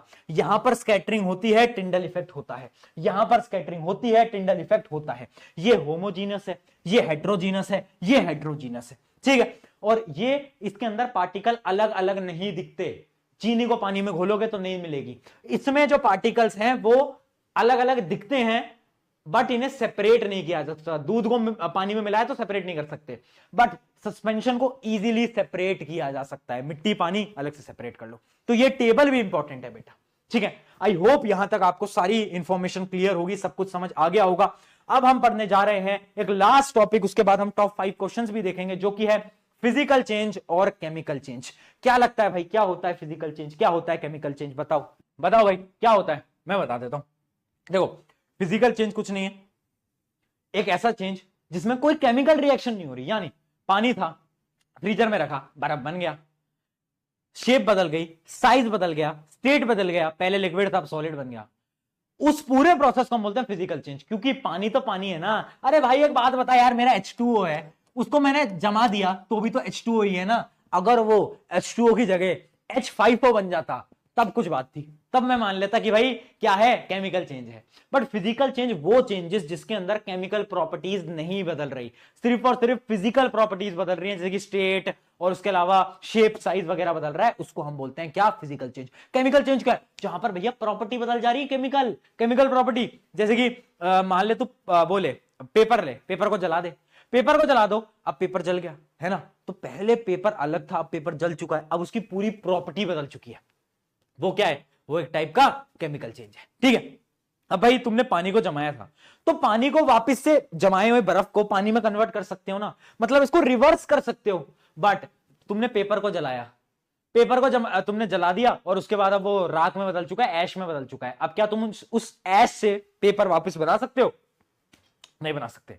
तो यानी फिजिकल चेंजेस जो होते हैं वो रिवर्स किए जा सकते हैं। अक्षय कुमार वाला मीम था ना, ऐसे रिवर्स किया जा सकता है, जबकि केमिकल चेंज नहीं होता भाई। ये चेंज इसको नहीं कर सकते यार रिवर्स, क्या करें। तो ये बस कुछ डिफरेंसेस हैं, पढ़ लो एक बार। Changes that do not result in formation of new substance, कोई नया सब्सटेंस नहीं बनता, बट यहां पर बनता है, बिल्कुल बनता है। During physical change the substance involve do not alter their identity. पानी का जो नेचर था, पानी बर्फ बनने के बाद भी वही नेचर दिखाएगा, गैस बनने के बाद भी वही दिखाएगा। पानी पानी है, पानी दोगला नहीं है तुम्हारे दोस्त की तरह बेटा, पानी नहीं बदलता। बट तुम्हारे दोगले दोस्त है केमिकल चेंजेस की तरह, जो कि प्रॉपर्टीज अपनी बदल लेते हैं, प्रॉपर्टीज एकदम अलग कर लेते हैं। Physical changes can typically be reversed, ये रिवर्स की जा सकती है, रिवर्सिबल रिएक्शन है, ये नॉन रिवर्सिबल है, वापस नहीं होंगी, है ना। बोला जाता है ना सच्चा प्यार वापस नहीं होता, वो भी क्या है, एक प्रकार का नॉन रिवर्सिबल। अगला देखते हैं, changes in physical state, size, shape of the substance are example तो आपको पता ही है दोनों के, मैंने आपको दे दिए। ठीक है, एग्जांपल क्या है, मेल्टिंग ऑफ आइस, इसका बहुत बड़ा एग्जांपल है। उसके अलावा chopping of vegetable, boiling of water, इसमें क्या होता है, इसका एग्जांपल है बर्निंग ऑफ पेपर। रस्टिंग देखिए तुमने, रस्टिंग वो रस्ट लग जाती है, आयरन के ऊपर रस्ट लग जाता है, तो उसके बाद मतलब उसके ऊपर ऐसा ब्राउन कलर का आ जाता है। अच्छा मैं आपको दिखा भी देता हूँ, 1 मिनट देना, मैं आपको दिखा भी देता हूँ। आज सारी चीजों का फिजिकल इंतजाम रख रखा है मैंने तुम्हारे लिए। देखो ये देख पा रहे हो, अब डरना मत ये देख के, बट ठीक है। ये देख पा रहे हो उसके ऊपर रस्टिंग वस्टिंग लग गई है, ये ब्राउन कलर का देख रहे हो, देख पा रहे हो, देखो ये ब्राउन कलर का, अगर आपको दिख रहा हो तो, मुझे नहीं पता आपको दिख रहा है, हाँ, बट ये ब्राउन कलर जो है ये एक प्रकार की रस्टिंग है, ठीक है। तो रस्टिंग जो है वो क्या है, वो एक टाइप का केमिकल चेंज है, क्योंकि वो भी एक केमिकल प्रॉपर्टी होती है, ठीक है। तो केमिकल चेंज, फिजिकल चेंज, ये हमारा एकदम क्लियर हो गया। चलो फटाफट से अब कुछ क्वेश्चंस की तरफ बढ़ते हैं, ये चैप्टर आपका यहां पर समाप्त होता है। पहला सवाल, burning of candle is physical change और केमिकल चेंज, बहुत इंपॉर्टेंट सवाल। अगर मैं कैंडल को बर्न करूं, क्या लगता है, फिजिकल होगा केमिकल होगा, क्या लगता है आपको, क्या लगता है, मैं बताऊं। कैंडल जब बर्न होती है ना तो कंबशन होता है, तो वो तो केमिकल चेंज है, बट कैंडल का जब वैक्स पिघलता है ना, ऐसे कैंडल का वैक्स पिघलता है ना, मेल्टिंग होती है ना, मेल्टिंग, तो वो होता है आपका फिजिकल चेंज। और ये जो जल रहा है ये होता है आपका केमिकल चेंज। यानी जब जलती है कोई चीज तो ऑक्सीजन से रिएक्शन होती है, केमिकल चेंज। बट जो आपका जो वैक्स है वो पिघल रहा है, गर्म होकर वो पिघल रहा है, बट वो अपनी प्रॉपर्टी तो नहीं बदल रहा ना। वैक्स तो वैक्स ही है ना, मोमबत्ती पिघलने के बाद भी पिघल जाती है बट रहती तो मोमबत्ती है ना। तो यानी फिजिकल चेंज भी है, केमिकल चेंज भी है, ठीक है, याद रखना, ये बहुत अच्छा एग्जांपल है। चलो आगे बढ़ते हैं। अब मुझे आप बताओगे which of the following are chemical change. Growth of plant बढ़ रहा है तो इसके अंदर बहुत सारे चेंजेस होते हैं बेटा। जब एक प्लांट बढ़ता है ना तो क्या प्लांट बड़ा और क्या प्लांट वापस से छोटा हो सकता है, नहीं हो सकता। तो मतलब इरिवर्सिबल है, और जब भी इरिवर्सिबल हो तो याद रखना ये होगा अपना केमिकल चेंज। तो ऐसे ट्रिक बता रहा हूं कि जब भी ऐसे सवाल आए ना तो तुम वो देख लेना कौन सी चीज इरिवर्सिबल है, कौन सी चीज को वापस से कन्वर्ट किया जा सकता है, वो आपकी होगी क्या, वापस से जो कन्वर्ट की जा सकती है वो फिजिकल, जो नहीं की जा सकती वो केमिकल। चलो, रस्टिंग ऑफ आयरन बता ही दिया, chemical. Mixing of iron filling into sand, iron की नेल्स को अगर मैं मिट्टी में मिला दूं, ये कौन सा केमिकल चेंज है, ढूंढ लूंगा और निकाल लूंगा, तो ये तो अपना क्या है, फिजिकल चेंज। आगे देखते हैं, कुकिंग ऑफ फूड, खाना बन जाता है। मान लो तुम्हारी मम्मी ने बैंगन की सब्जी बना दी, क्या वापस से बैंगन आ जाएंगे, नहीं आएंगे ना। तो ये भी एक टाइप का क्या है, रिएक्शन हो जाती है, केमिकल चेंज ही माना जाता है। डाइजेशन ऑफ फूड, ये भी एक प्रकार का क्या है, chemical change. Freezing of water है आपका फिजिकल चेंज, पानी को जमाना। Burning of candle is a chemical change, but melting of wax is a physical change. बहुत बढ़िया यार, तुम क्या बात है यार, तुम बहुत होशियार हो गए हो। चलो भाई टॉप 5 क्वेश्चन किए जाएं फटाफट से, बड़े इंटरेस्टिंग और बड़े धुआंधार क्वेश्चन है, जल्दी से इसको बताओ। पहला है हमारा, विच of the following will show Tyndall effect. Tyndall effect इनमें से कौन कौन दिखाएगा, जल्दी बता दो, कौन कौन दिखाएगा। सॉल्ट सोल्यूशन दिखाएगा, नहीं दिखाएगा, सॉल्ट सोल्यूशन तो ट्रू सोल्यूशन होता है, नहीं। मिल्क दिखाएगा, हाँ कोलाइडल, बहुत बढ़िया बेटा। कॉपर सल्फेट सोल्यूशन क्या होता है, एक ऐसा सोल्यूशन है जो कि पूरा मिल जाता है पानी के अंदर, और जब भी कोई चीज पूरी मिल जाती है तो ये नहीं दिखाती। स्टार्च सोल्यूशन होता है जो कि जिसके पार्टिकल्स थोड़े मोटे होते हैं, जिसकी मदद से वो क्या करता है, स्कैटरिंग कर देता है लाइट की, और ये भी दिखाता है। तो ये बी और डी इसका आंसर होगा, ठीक है, बी और डी इसका करेक्ट आंसर होगा। और थोड़ा सा यार क्या है ना, तुम थोड़ा सा एक्टिव हो जाओ और पढ़ने की तरफ थोड़ा हल्का फुल्का सीरियस हो जाओ, क्योंकि मैं आपको एक चीज बता देता हूं, और ये बहुत रियलिटी के साथ बता रहा हूं। मुझे नहीं पता तुम किस फैमिली बैकग्राउंड से आते हो, मुझे नहीं पता कि तुम्हारे पेरेंट्स जीवन में क्या करते थे, तुम क्या कर रहे हो, बट अगर तुम्हें अपनी जनरेशंस को बदलना है ना, अगर तुम किसी गरीब घर से आते हो, अगर तुम मुझसे रिलेट कर पा रहे हो, एक मिडिल क्लास फैमिली से आ रहे हो, और तुम्हें अगर अपनी जनरेशंस को बदलना है ना, तो तुम्हें मेहनत करनी पड़ेगी। एक इंसान मेहनत कर लेता है ना तो पूरी जनरेशन बदल जाती है, और शायद वो इंसान तुम्हें बनना है और तुम्हें उतनी मेहनत लगानी है। आओ देखते हैं, which one of the following statement are true for pure substances. Pure substances के लिए कौन सी स्टेटमेंट ट्रू है। Pure substances contain only one kind of particle, हाँ एक प्रकार का है भैया, है ना, बहुत बढ़िया, ये सही है।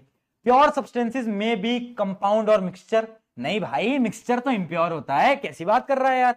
आगे देखते हैं, pure substances have the same composition through out, क्या उनका कंपोजिशन सेम रहता है, एक जैसे होते हैं, बोलो यार, क्या एक जैसे होते हैं, yes they are same. Pure substances can be exemplified from all element other than nickel, नहीं अलग अलग हम नहीं कर सकते, है ना, निकल भी एक टाइप का क्या है, एलिमेंट ही है, निकल भी एक टाइप का मेटल ही है, तो निकल भी प्योर सब्सटेंस होता है, तो ये भी गलत है। यानी अपना आ जाता है 1 और 3 किसमें है, तो option B is your correct answer. ये पेपर में आ जाएगा तेरे, फिर तू ढूंढेगा कि ये सर ने कराया तो था, याद नहीं आ रहा। चल आगे देख, 2 substances A and B were made to react to form third compound A2B। 2 चीजों को लाया, केमिकली कंबाइन करा और एक नया चीज बनाई A2B। तो ये A2B क्या होगा, A2B क्या होगा, A2B एक कंपाउंड होगा, याद रखेंगे A2B क्या होगा, कंपाउंड होगा। विच of the following is incorrect, इनमें से कौन सा इनकरेक्ट है, कौन कौन से इनकरेक्ट है बताओ। The product A to B shows the properties of substance A and B. नहीं, ये इनकरेक्ट है भाई, ये इनकरेक्ट है। कंपाउंड है तो पिट जाएगा, ये गलत बताएगा तू। अभी तो पढ़ाया भाई, बहुत मारोगे। अभी तुमने देखा डंबल, डंबल देखा, वो रॉड देखी, मैं घर आके मारता हूं। सुन लो क्या बताया मैंने अभी कि भाई जब एक कंपाउंड बनता है तो कंपाउंड की प्रॉपर्टीज डिफरेंट होती हैं, H2O2 पानी।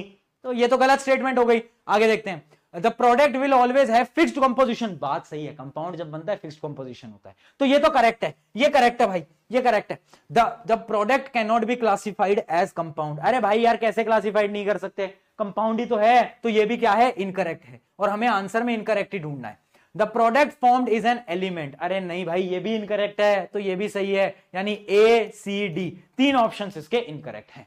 ठीक है बेटा, डन डन। चलो अब बढ़ते हैं हमारे लास्ट सवाल की तरफ, जो कि है classify brass and diamond as element और मिक्सचर। बहुत प्यारा सवाल है। देखो ब्रास क्या होता है, ब्रास मैंने आपको बताया ये होता था अलॉय, और अलॉय क्या होता था बेटा, याद कर।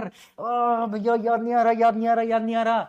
अलॉय होता था मिक्सचर, बताया था, रीजन भी बताया था। ठीक है, तो ये तो हो गया मिक्सचर। और याद रखना diamond is a element, diamond एक एलिमेंट होता है, ये बात आपको याद रखनी है, डायमंड इज अ एलिमेंट। ठीक है बेटा, डायमंड हमारा एलिमेंट होता है। बहुत बढ़िया, इसी के साथ आपका एक चैप्टर हो जाता है खत्म। और जोश आई होप आपका हाई रहा हो, चीजें समझ आई हूं, प्रैक्टिकली थोड़ी बहुत ट्राई करी थी, मजा आया था तुम्हारे साथ। ऐसे हम तो फील ले लेके पढ़ाते हैं, आपके सीनियर को पढ़ा रहे हैं, अब आपको भी पढ़ा रहे हैं, आगे आपको वो और पढ़ाएंगे। और अगर आपको लेक्चर सच में बेनिफिशियल लगा, मदद हुई, समझ आया, मैं क्या चाहता हूं आपसे, बस मैं एक चीज चाहता हूं, जो कि इंस्टाग्राम की आईडी आपको डिस्क्रिप्शन में मिलेगी, आप अपने दोस्तों को बता सकते हो, इंस्टाग्राम पे स्टोरी लगा सकते हो। मजा आया पढ़ के, तो एक स्टोरी लगाते हो ना, तो उससे हमें बहुत खुशी मिलती है, क्योंकि आपके डीएम्स तो क्या होता है, इंस्टाग्राम पे बहुत मैसेज आते हैं, डीएम्स शायद मैं देख ना पाऊं, बट स्टोरी डलती है तो मैं देख लेता हूं, क्योंकि टैग्स पे आ जाता है, तो मैं देख लेता हूं। तो वो देख के बहुत खुशी होती है कि बच्चों की मदद हो पा रही है, और आगे भी ऐसी मदद करते रहेंगे। अब तुम्हें यह बताना है कि कौन सा चैप्टर तुम्हें अगला चाहिए। और एक चीज मैं बता रहा हूं कि यार थोड़ा सा डिस्ट्रैक्शन कम कर लो लाइफ के अंदर, क्योंकि एक बात मेरी हमेशा याद रखना, ये डिस्ट्रैक्शन ना धीरे धीरे धीरे कहीं ना कहीं तुम्हें खत्म कर देगा। थोड़ा फोकस हो जाओ, जिंदगी में क्या करना है, क्या उखाड़ना है, उसके पीछे भागो, और ऐसा भागो कि कोई रोक ना पाए, इतना तेज भागो।